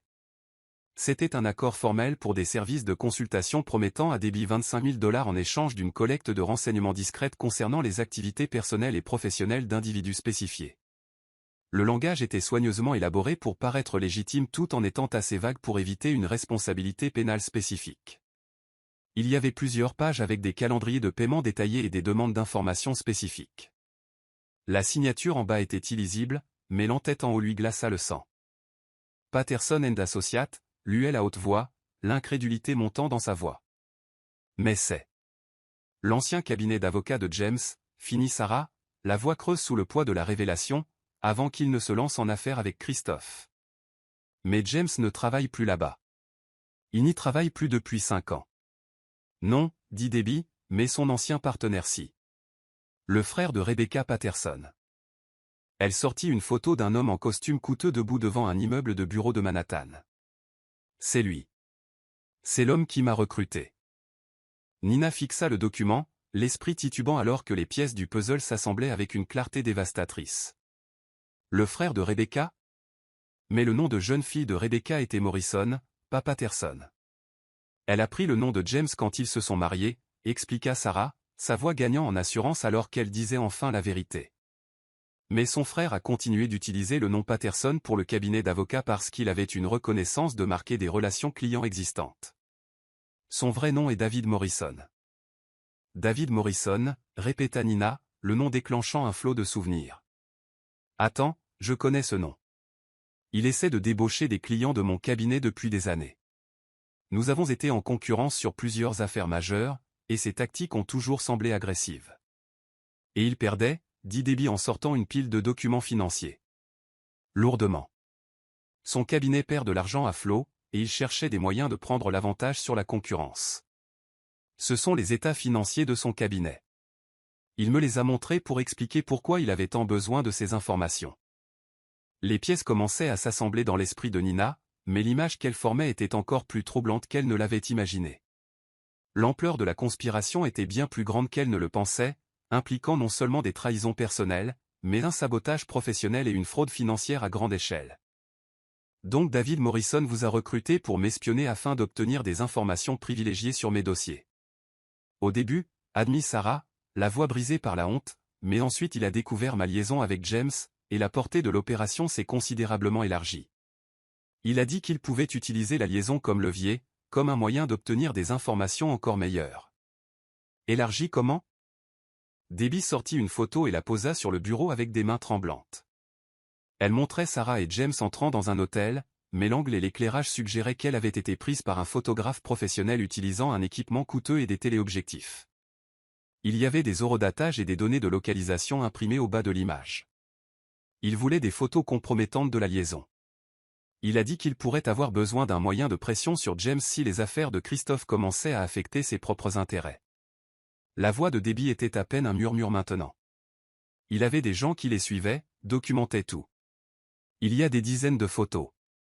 Mais ensuite tu es tombée enceinte, dit Nina à Sarah, la voix lourde de compréhension, et tout a changé.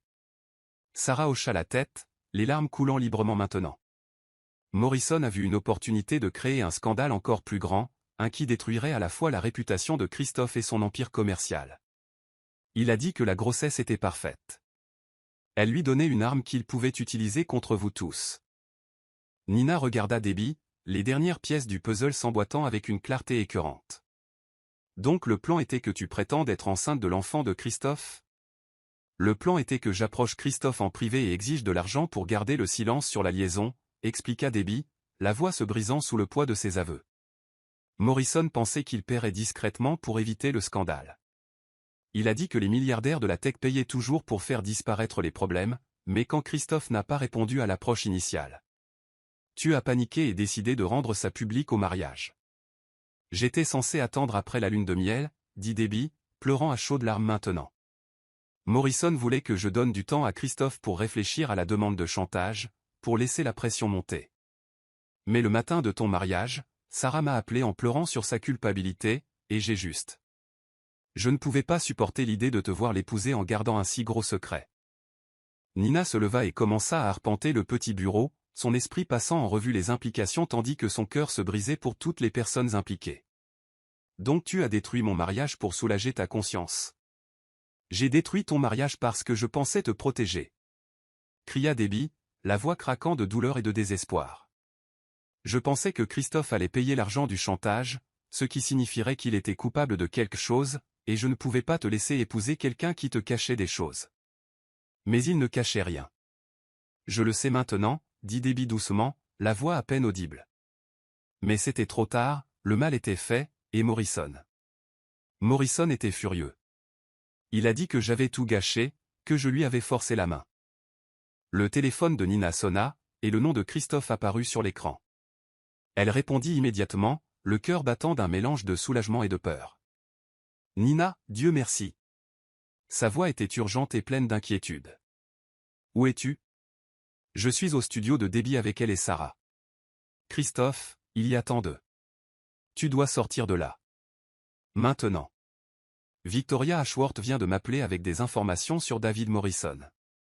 Il détourne de l'argent de ses clients pour financer toute cette opération, et il est désespéré.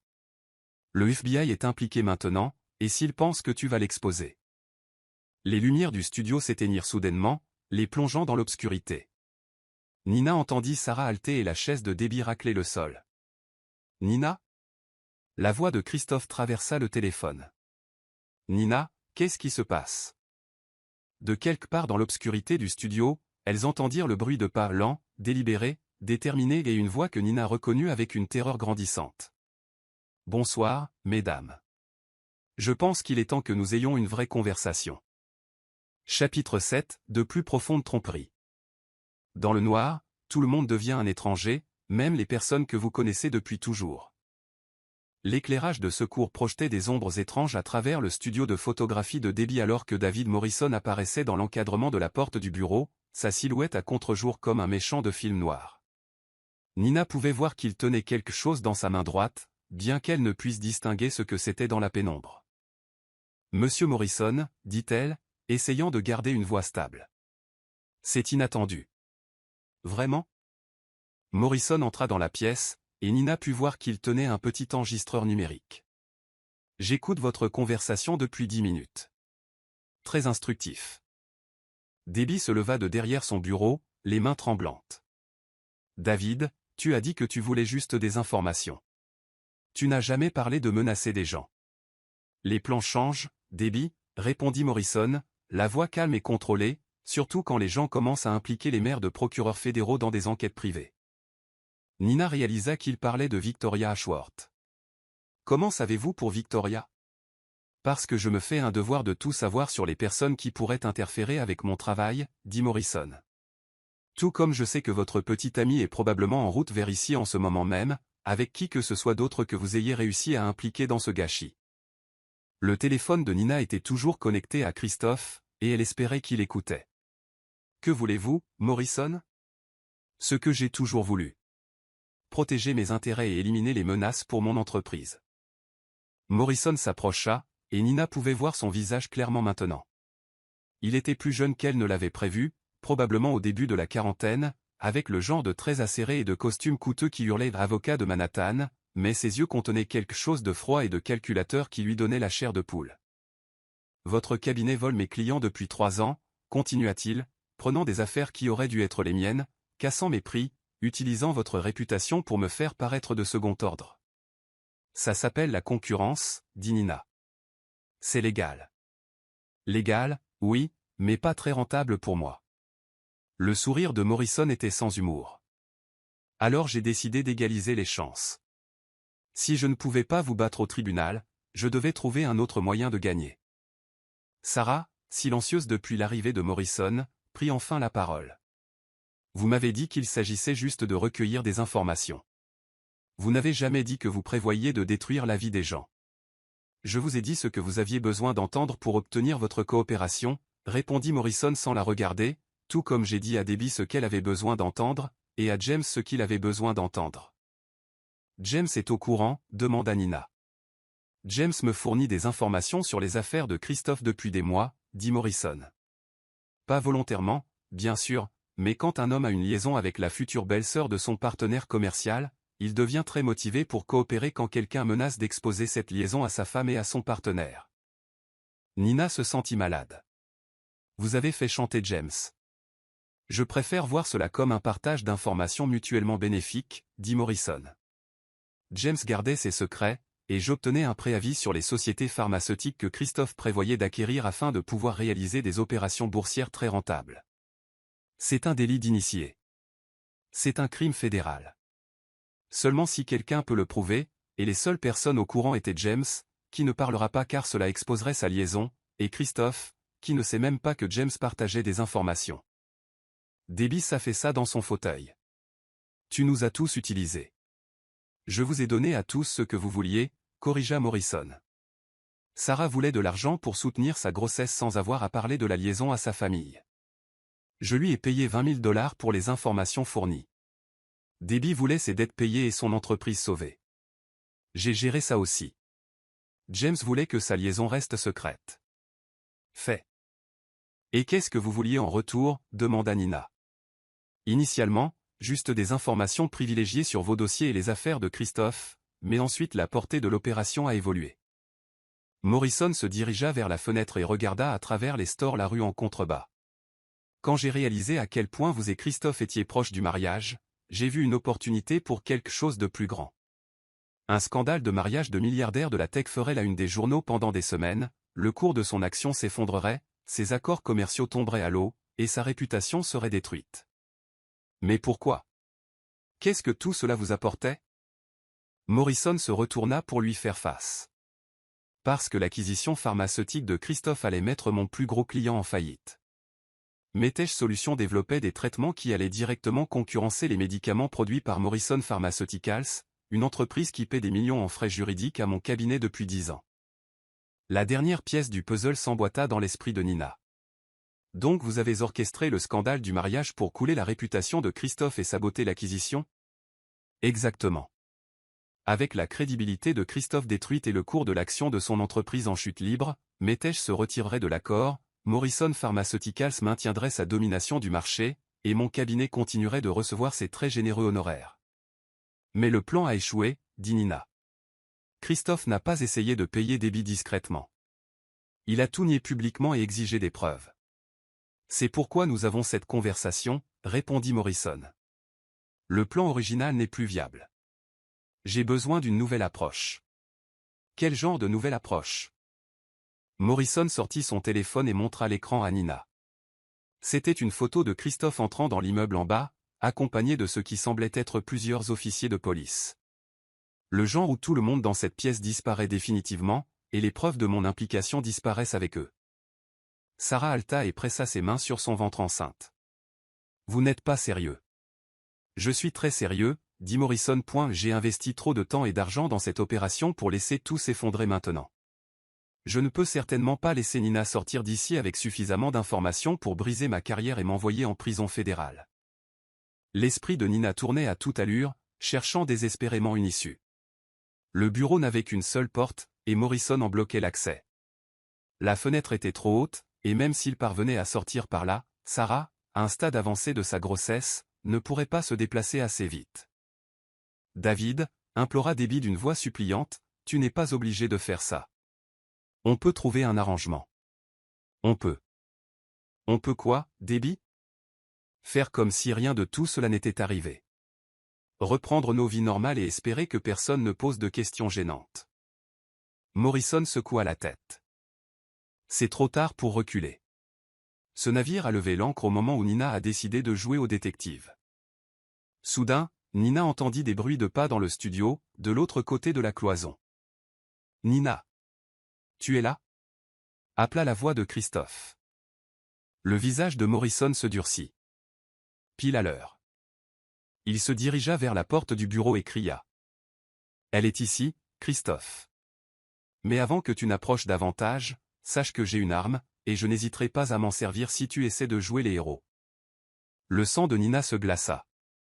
Dans la pénombre de l'éclairage de secours, elle n'avait pas réalisé que ce que Morrison tenait était une arme à feu.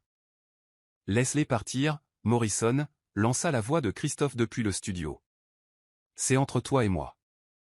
En fait, c'est entre moi et tous ceux qui en savent assez pour m'envoyer en prison, répliqua Morrison. Ce qui inclut malheureusement ta fiancée, sa sœur et sa meilleure amie. La police est déjà en route. Cria Christophe. Victoria Ashworth collabore avec le FBI pour monter un dossier contre toi. Ils sont au courant du délit d'initié, du chantage, de tout. Le visage de Morrison blêmit. Elle ment. Non, dit doucement Nina. Elle ne ment pas. Victoria m'a dit qu'elle avait des preuves d'une opération financière frauduleuse. Elle enquêtait déjà sur toi bien avant que tout cela n'arrive. Pour la première fois depuis son entrée dans le bureau, Morrison sembla réellement ébranlé. Sa main se crispa sur l'arme, et Nina put voir des perles de sueur se former sur son front. Alors je n'ai plus rien à perdre, dit-il. Et à cet instant, Nina réalisa qu'un homme désespéré qui n'a plus rien à perdre est le pire ennemi qu'on puisse affronter. Chapitre 8, la véritable vérité. Quand le dernier mensonge s'effondre, ce qui reste est soit le salut, soit la destruction. Parfois les deux. Le hurlement des sirènes au loin trancha la tension dans le studio de Debbie comme un couteau dans la soie. La tête de Morrison pivota brusquement vers la fenêtre, sa prise se resserrant sur l'arme, alors que des lumières rouges et bleues commençaient à clignoter sur l'immeuble d'en face. « Tu as appelé la police » accusa-t-il, regardant Nina avec une rage meurtrière. « Non » dit-elle en levant les mains en signe d'apaisement. « Mais Victoria Ashworth l'a probablement fait quand Christophe lui a dit où j'allais. »« David, » dit Debbie d'une voix tremblante, « je t'en prie, ne fais pas ça. Tu as des enfants. Rebecca m'a dit que tu avais 2 petites filles. » Le visage de Morrison se tordit de douleur et de fureur. « Tu crois que je ne sais pas ce que ça va leur faire? Tu crois que je n'ai pas pensé à ce qu'elles deviendront quand leur père ira en prison fédérale pour le restant de ses jours? Ça ne doit pas forcément finir comme ça, dit Nina en faisant un petit pas en avant. On peut trouver une solution. Je suis avocate. Je sais comment ces choses fonctionnent. Si tu coopères, si tu aides à réparer tout ça. Aider à réparer? Morrison rit avec amertume. Nina, as-tu la moindre idée de l'ampleur de l'affaire? Combien de personnes sont impliquées?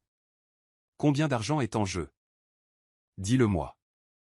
Morrison la regarda un long moment, puis sembla prendre une décision. Les honoraires de Morrison Pharmaceuticals ne concernent pas seulement des frais juridiques. Je les ai aidés à supprimer des recherches sur les effets secondaires de leurs médicaments, à étouffer des procès, à intimider des témoins, à soudoyer des fonctionnaires de la FDA. Nina sentit son estomac se nouer. Des gens sont morts à cause de ça, n'est-ce pas? Des centaines, admit Morrison. Peut-être des milliers. Le médicament contre l'arthrite qu'il fabrique cause des crises cardiaques et des AVC depuis 5 ans, mais nous avons réussi à le maintenir sur le marché assez longtemps pour qu'il fasse des milliards de profits. Sarah plaqua sa main sur sa bouche, manquant de vomir. Oh mon Dieu, David, je ne savais pas. Je ne t'aurais jamais aidé si j'avais su que des gens mouraient. C'est exactement pour ça que je ne te l'ai pas dit, répliqua Morrison. Tout comme je n'ai pas dit à Debbie que les clients que je lui envoyais servaient de couverture pour du blanchiment d'argent, ou que les dossiers médicaux auxquels elle m'aidait à accéder appartenaient à des patients décédés. L'esprit juridique de Nina s'emballa, calculant l'envergure de l'entreprise criminelle décrite par Morrison.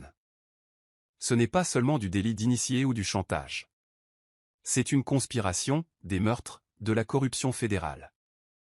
Et maintenant vous comprenez pourquoi je ne peux laisser aucune d'entre vous sortir d'ici vivante. Les bruits de pas à l'extérieur se rapprochaient. Nina pouvait entendre la voix de Christophe dirigeant ce qui semblait être plusieurs officiers de police à travers le studio. Morrison. Appela Christophe. L'immeuble est cerné. Il n'y a pas d'issue. Finissons en avant que quelqu'un ne soit blessé. Avant que quelqu'un ne soit blessé? Hurla Morrison en retour. C'est trop tard pour ça, Christophe. Des gens ont déjà été blessés. Des gens sont déjà morts, et d'autres vont mourir ce soir. David lança une nouvelle voix depuis le studio. Nina reconnut celle de Victoria Ashworth. C'est Victoria. Je suis ici avec l'agent Jennifer Walsh du FBI. Nous voulons passer un marché avec vous. Les yeux de Morrison firent la navette entre la porte et la fenêtre. Quel genre de marché? Immunité totale en échange de votre témoignage contre Morrison Pharmaceuticals et leurs co-conspirateurs. Nous savons que vous n'êtes pas le seul avocat impliqué. Nous savons qu'il y a des fonctionnaires fédéraux, des cadres pharmaceutiques, des chercheurs. Nous les voulons tous. Et en échange, vous vous en sortez libre. Une nouvelle identité, la protection des témoins, une chance de recommencer ailleurs avec vos filles. Nina observa le visage de Morrison alors qu'il assimilait l'offre. Un instant, elle crut qu'il allait l'envisager, mais son expression se durcit à nouveau. Vous mentez, cria-t-il. Il n'y a aucun marché assez bon pour effacer tout ça. Je risque la perpétuité, quoi que je fasse. David reprit la voix de Victoria, plus douce maintenant, presque maternelle. Je sais pour les frais médicaux de votre femme. Je sais pour le traitement expérimental contre le cancer que l'assurance refusait de couvrir. Je sais pourquoi vous avez commencé à accepter l'argent de Morrison Pharmaceuticals. Le visage de Morrison s'effondra, et pour la première fois, Nina ne vit plus en lui un génie du crime, mais un père désespéré qui avait fait des choix terribles pour sauver quelqu'un qu'il aimait. Elle est morte quand même, murmura-t-il. J'ai fait tout ça, et elle est morte quand même. Mais vos filles sont toujours en vie, poursuivit Victoria. Et elles ont besoin de leur père. Pas en prison, pas mort dans un studio photo de Soho, mais vivant, libre et capable de prendre soin d'elles. Nina saisit l'occasion. David, laissez-nous vous aider. Laissez-nous vous aider à faire le bon choix pour vos filles. Morrison la regarda, puis regarda Sarah et Debbie, et enfin l'arme dans sa main. Le bon choix, répéta-t-il d'une voix engourdie. Je ne suis pas sûr de me souvenir comment on fait ça. Soudain, la porte du bureau s'ouvrit à la volée et Christophe fit irruption, suivi de 2 agents du FBI armes au poing. Morrison pivota vers eux, levant son arme, mais Nina fut plus rapide. David, non. Cria-t-elle en se jetant entre Morrison et les agents. Le coup partit. La détonation fut assourdissante dans le petit bureau, et pendant un instant, tout le monde se figea. Nina ressentit une brûlure le long de son bras gauche et réalisa qu'elle avait été éraflée par la balle. Mais elle était vivante. Et plus important encore, Morrison avait lâché l'arme et était maintenant à genoux, en sanglots. « Je suis désolé », répétait-il sans cesse. « Je suis tellement désolé. Je n'ai jamais voulu que tout cela arrive. » Tandis que les agents du FBI menottaient Morrison et que les ambulanciers se précipitaient pour soigner la blessure de Nina, elle se surprit à repenser à la chaîne d'événements qui les avait tous conduits à cet instant. Une femme mourante, des factures médicales qui s'accumulent, une compagnie pharmaceutique prête à tout pour protéger ses profits, et un réseau de corruption atteignant les plus hauts niveaux du gouvernement et des affaires. Nina. Christophe s'agenouilla près d'elle pendant que l'ambulancier nettoyait sa plaie. « Ça va ?» Elle le regarda, cet homme qu'elle avait failli perdre à cause des mensonges et de la manipulation, et réalisa que d'une certaine manière, à travers toute la tromperie et la trahison, ils avaient retrouvé le chemin de la vérité. « Ça va ?» dit-elle. « On va tous s'en sortir. » Mais en regardant Morrison se faire emmener menottes au poignet, sa vie détruite par des choix faits dans le désespoir et le deuil, elle se demanda si l'un d'entre eux serait jamais vraiment le même. La véritable vérité, réalisa-t-elle, ne consistait pas seulement à savoir qui mentait et qui disait vrai. C'était de comprendre les choses terribles dont les gens sont capables quand ils sentent qu'ils n'ont pas d'autre choix. Et c'était aussi le pouvoir de l'amour et du pardon pour survivre même aux pires trahisons. Chapitre 9, Confrontation.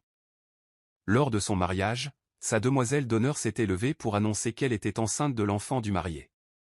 Parfois, la seule façon de sauver ce que l'on aime est de se battre pour lui, même lorsque la bataille semble perdue d'avance. Les bureaux du FBI à Federal Plaza semblaient appartenir à un autre monde comparé au chaos du studio photo. Nina était assise dans une salle de conférence stérile, le bras gauche en écharpe, observant à travers un miroir sans teint David Morrison se faire interroger par les agents fédéraux. Le bandage sur son bras était un prix dérisoire pour être en vie, mais les blessures émotionnelles de la semaine passée mettraient bien plus de temps à guérir. Christophe était assis à côté d'elle, sa main posée doucement sur son bras valide. Il n'avait pas beaucoup parlé depuis l'arrestation. Il y avait eu trop de dépositions à faire, trop de questions auxquelles répondre, trop de pièces du puzzle à démêler. Mais maintenant, dans le calme de la salle de conférence, ils avaient enfin l'occasion d'affronter tout ce qui n'avait pas été dit. « J'aurais dû te parler d'Atlanta, » dit doucement Christophe. « De l'acquisition de la métèche, de la raison pour laquelle je ne pouvais pas en discuter. Si j'avais été honnête dès le début. » Rien de tout cela n'aurait changé, répondit Nina. Morrison aurait trouvé un autre moyen de saboter l'affaire, et Debbie et Sarah auraient été tout aussi vulnérables à sa manipulation. À travers la vitre, il voyait l'avocat de Morrison, un commis d'office qui semblait dépassé par l'ampleur du dossier, tenter de négocier une sorte d'accord. L'agent Walsh avait déjà expliqué que la coopération de Morrison pouvait faire tomber un réseau criminel s'étendant sur plusieurs États. « Comment pardonner une chose pareille ?» demanda Nina, sans vraiment attendre de réponse. Comment pardonner à sa meilleure amie d'avoir détruit son mariage?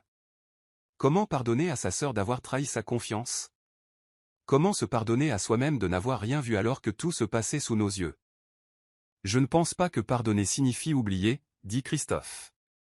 Je pense que c'est choisir d'aimer les gens malgré leurs erreurs, et choisir de croire qu'ils peuvent changer. Nina le regarda. Cet homme accusé de choses terribles devant des centaines de personnes, dont la réputation avait été traînée dans la boue, qui avait perdu la femme qu'il aimait à cause des mensonges d'autrui. Comment fais-tu pour ne pas être en colère? J'étais en colère, admit Christophe. Pendant environ 12 heures, j'ai été plus en colère que je ne l'ai jamais été de ma vie. Mais ensuite j'ai réalisé que Morrison ne nous a pas détruits, Nina. Nous sommes toujours là. Nous sommes toujours nous. Tout ce qui compte a survécu. Vraiment, demanda Nina. Parce que je n'ai pas l'impression d'être la même personne que celle qui a remonté l'allée il y a 6 jours. J'ai l'impression de ne plus savoir faire confiance à qui que ce soit, y compris moi-même. Nina se tourna complètement vers lui. Je veux te faire confiance. Mais Christophe, tu m'as menti sur l'endroit où tu étais. C'était peut-être juste pour les affaires. C'était peut-être inoffensif. Mais c'était quand même un mensonge. Et si je peux mentir sur de petites choses, alors tu te demandes sur quoi d'autre je pourrais mentir, finit-il. Je comprends ça. Et je comprends si tu as besoin de temps pour reconstruire cette confiance. On frappa à la porte, les interrompant. L'agent Walsh entra, suivi de Victoria Ashworth, à la surprise de Nina, de James Patterson. Désolé de vous interrompre, dit l'agent Walsh, mais nous devons discuter du statut des autres individus impliqués dans cette affaire. James avait une mine épouvantable, les yeux cernés et le teint pâle, comme s'il n'avait pas dormi depuis des jours. Quand il vit Christophe, son visage se décomposa de honte. « Chris, je suis tellement désolé, dit-il, la voix brisée. Je n'ai jamais voulu que tout cela arrive. Quand Morrison m'a approché au sujet de Sarah, je pensais pouvoir gérer. Je pensais pouvoir lui donner quelques informations inoffensives et garder ma liaison secrète. Je n'aurais jamais imaginé que cela mènerait à tout ça. » Christophe se leva et marcha vers son associé et meilleur ami. Un instant, Nina crut qu'il allait le frapper. Au lieu de cela, il prit James dans ses bras. « On va s'en sortir, » dit simplement Christophe. « De tout ça. On s'en sortira ensemble. » L'agent Walsh s'éclaircit la gorge. « Monsieur Patterson, compte tenu de votre coopération ces dernières 24 heures, le bureau est prêt à vous offrir l'immunité en échange de votre témoignage continu contre Morrison et ses complices. » « Et Rebecca ?» demanda James. « Doit-elle tout savoir ? » « Elle sait déjà, » dit doucement Victoria. « C'est elle qui a appelé le FBI quand elle a réalisé l'ampleur de ce que faisait Morrison. Son détective privé ne traquait pas seulement votre liaison. Il documentait un crime fédéral. » James s'effondra sur une chaise, accablé. « Elle sait. Pour Sarah, pour le bébé, pour tout. Elle sait. Et elle demande le divorce, » poursuivit Victoria. « Mais c'est aussi grâce à elle que vous n'allez pas en prison. Elle aurait pu vous laisser couler avec Morrison, mais elle a choisi de vous sauver. » Nina sentit son cœur se serrer pour Rebecca. La douce et loyale Rebecca, qui avait passé des années à essayer de tomber enceinte pendant que son mari faisait un enfant à une autre. Rebecca, qui avait découvert non seulement l'infidélité, mais une conspiration criminelle, et qui avait quand même trouvé la force de faire ce qu'il fallait. « Où est Sarah maintenant ?» demanda Nina. « En lieu sûr, » répondit l'agent Walsh. « Elle coopère pleinement avec notre enquête, et nous lui fournissons une protection jusqu'à ce que les associés de Morrison soient arrêtés. La compagnie pharmaceutique a des ressources et des connexions qui en font une question de sécurité nationale. » Et Debbie ? Également sous protection. Son studio photo était utilisé pour du blanchiment d'argent à son insu. Elle est une victime dans cette affaire, pas une coupable. Nina se leva et marcha vers la fenêtre qui surplombait la ville. Quelque part là-dehors, sa sœur se cachait de criminels qui pourraient vouloir sa mort. Sa meilleure amie était sous protection fédérale. Son mariage était devenu une pièce à conviction. Sa vie avait été bouleversée par des gens en qui elle avait confiance. Mais elle était vivante. Les gens qu'elle aimait étaient vivants. Et lentement, douloureusement, la vérité éclatait au grand jour. « Agent Walsh » dit-elle en se retournant. « Quand pourrai-je voir Sarah ? » « Bientôt.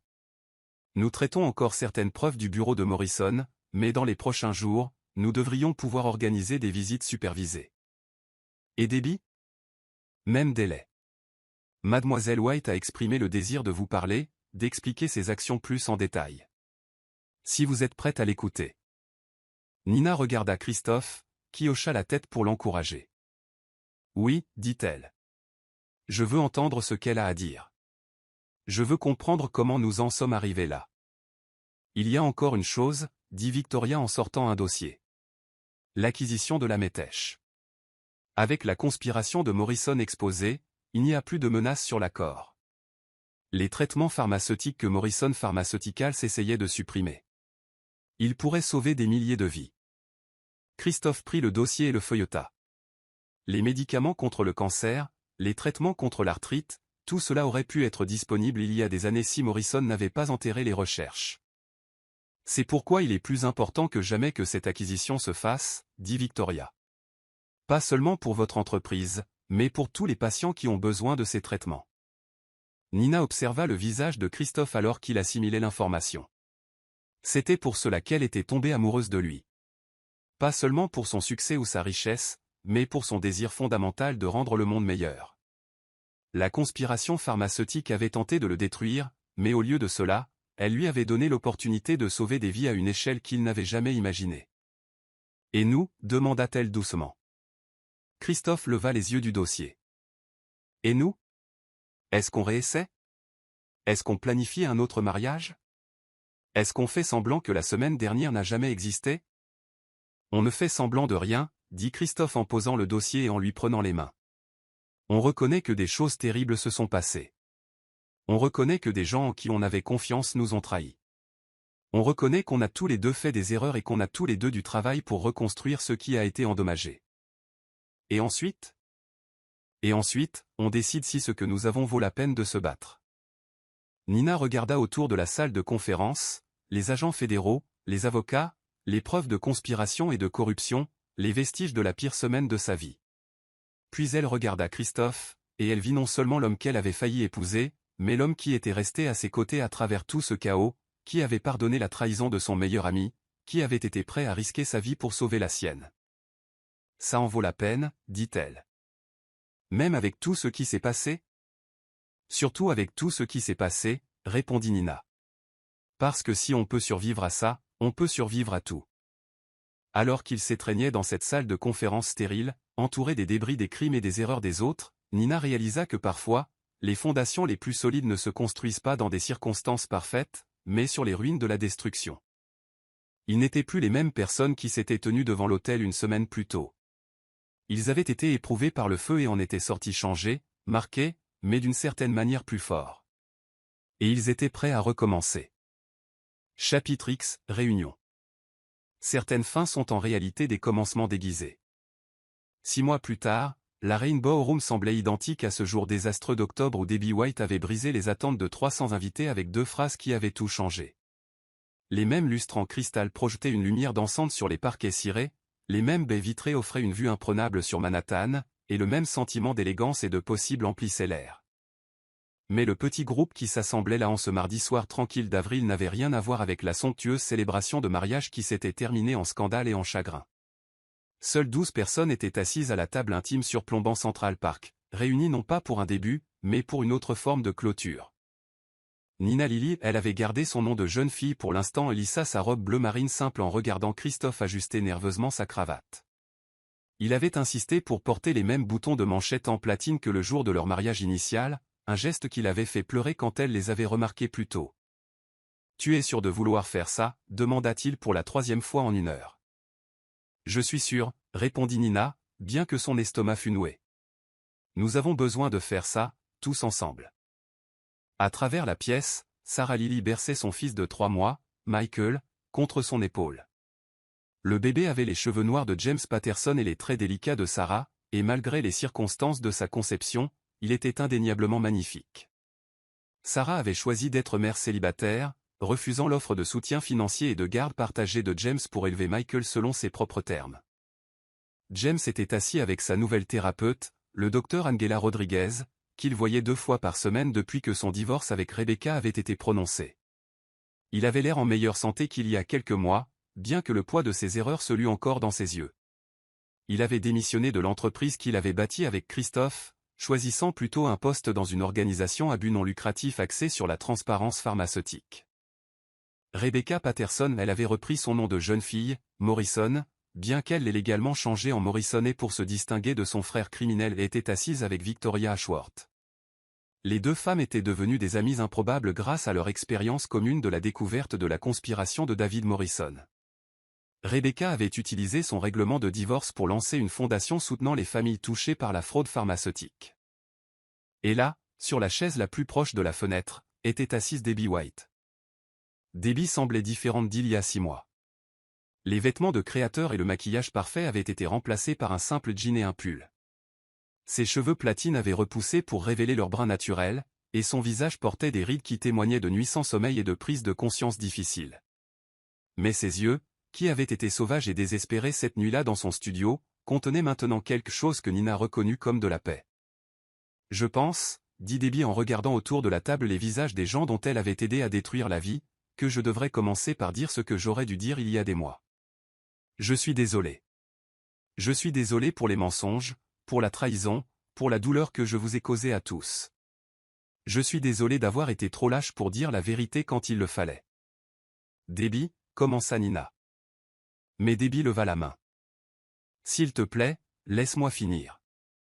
Parce que c'est peut-être la dernière chance que j'ai de le dire correctement. La voix de Debbie était stable mais chargée d'émotion. Quand David Morrison m'a approché pour la première fois, je me noyais. Mon entreprise faisait faillite et j'avais l'impression de voir ma vie entière s'effondrer. Quand il m'a offert de l'argent juste pour observer, pour rapporter des conversations auxquelles je participerais naturellement de toute façon, cela semblait inoffensif. Sarah changea Michael de bras. Nous avons tous fait des choix que nous regrettons. Mais mes choix ont blessé des gens que je prétendais aimer, poursuivit Debbie. Nina, tu étais la meilleure amie que j'ai jamais eue, et j'ai repayé ta loyauté en détruisant le jour le plus important de ta vie. Je me suis levé à ton mariage et j'ai menti à 300 personnes parce que j'avais trop peur d'admettre que j'étais dépassé. Victoria se pencha en avant. Debbie, vous avez déjà témoigné contre Morrison et ses associés. Votre coopération a aidé à mettre de dangereux criminels en prison et a potentiellement sauvé des milliers de vies. Vous n'avez pas besoin de continuer à vous punir. Si, je le dois, dit fermement Debbie. Parce que la responsabilité ne se limite pas aux conséquences juridiques. C'est reconnaître le coût humain de ce que j'ai fait.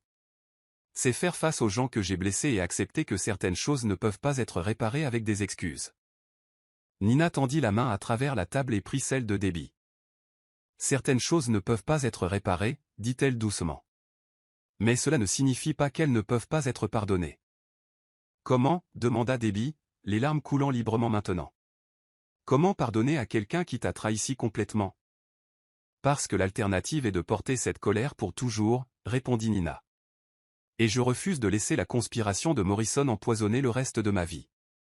Je refuse de laisser sa manipulation faire de moi quelqu'un d'incapable de faire confiance, d'aimer ou d'espérer. Christophe se leva et marcha vers la fenêtre, regardant les lumières de la ville en contrebas. Quand Nina m'a dit pour la première fois qu'elle voulait organiser ce dîner, j'ai cru qu'elle était folle. Je pensais que ce serait trop douloureux, trop difficile. Mais elle avait raison. Nous avions besoin de nous réunir, nous tous qui avons été pris dans la toile de Morrison, et de décider comment nous voulions avancer. En tant qu'amis, demanda James avec espoir. En tant que personnes qui se comprennent, corrigea Christophe. Des gens qui ont vu le pire chez l'autre et ont choisi de se concentrer sur le meilleur. Le docteur Rodriguez, qui avait observé tranquillement la conversation, prit la parole pour la première fois. La guérison ne consiste pas à prétendre que le traumatisme n'a pas eu lieu. C'est intégrer l'expérience dans votre histoire d'une manière qui vous permet de grandir plutôt que d'être diminué par elle. Sarah berça doucement Michael qui commençait à s'agiter. J'ai beaucoup réfléchi aux histoires ces derniers temps. À l'histoire que je veux raconter à mon fils sur la façon dont il est venu au monde.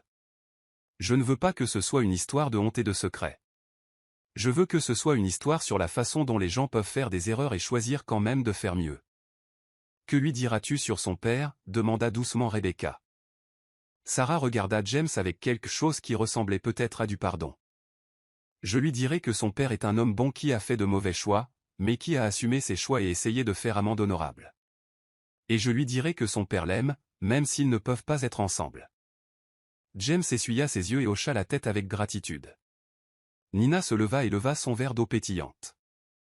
Je veux porter un toast, dit-elle. À la vérité. C'est désordonné, douloureux et compliqué, mais c'est la seule fondation sur laquelle il vaille la peine de construire. À la vérité, firent écho les autres en levant leur verre. En buvant, Nina sentit un poids qu'elle portait depuis des mois commencer enfin à se lever. Le mariage parfait qu'elle avait planifié avait été détruit, mais quelque chose de plus précieux avait pris sa place, une compréhension profonde de ce qui comptait vraiment. Alors, dit Victoria avec un sourire malicieux, c'est pour quand le vrai mariage? Nina et Christophe échangèrent des regards et rirent. Le mois prochain, annonça Nina. Petite cérémonie, famille immédiate seulement, sur la plage dans les Hantons. Pas de photographes, pas de presse, pas de liste de 300 invités. Juste les gens qui comptent vraiment, ajouta Christophe en regardant autour de la table. Vous êtes tous invités si vous voulez venir. Même moi, demanda Debbie d'une petite voix. Surtout toi, dit Nina. Parce que c'est toi qui m'as appris que l'amour n'est pas une question de moments parfaits ou de gens sans défaut. C'est choisir de rester ensemble même quand tout s'effondre. Alors que la soirée touchait à sa fin et que le petit groupe se préparait à partir, Nina se retrouva debout devant la même fenêtre où elle avait posé pour les photos de mariage 6 mois plus tôt. La vue était la même, mais tout le reste avait changé. Des regrets, demanda Christophe en la rejoignant à la fenêtre. À propos de ce soir? D'avoir pardonné? De nous donner une autre chance? Nina considéra la question sérieusement. Pas de regrets, mais pas d'illusions non plus. Nous ne sommes pas les mêmes personnes qui ont failli se marier ici en octobre. Nous avons tous traversé trop de choses pour prétendre le contraire. Est-ce une bonne ou une mauvaise chose? C'est une chose réelle, dit Nina. Et le réel est tout ce que je veux désormais. Alors qu'ils quittaient la Rainbow Room ensemble, passant devant l'endroit où Debbie avait fait son annonce dévastatrice, Nina réalisa que la vérité la plus importante qu'elle avait apprise ne concernait pas qui avait menti ou qui avait trahi qui. C'était la différence entre une histoire d'amour parfaite et une vraie histoire d'amour. Les histoires d'amour parfaites finissaient par des mariages de contes de fées et des promesses de bonheur éternel. Les vraies histoires d'amour continuaient bien après que la robe de mariée fut rangée, à travers le travail désordonné du pardon, de la reconstruction et du choix de l'autre chaque jour, même quand c'était dur. Surtout quand c'était dur. Et alors qu'elle et Christophe sortaient dans la nuit de Manhattan, main dans la main, Nina savait que leur véritable histoire d'amour ne faisait que commencer.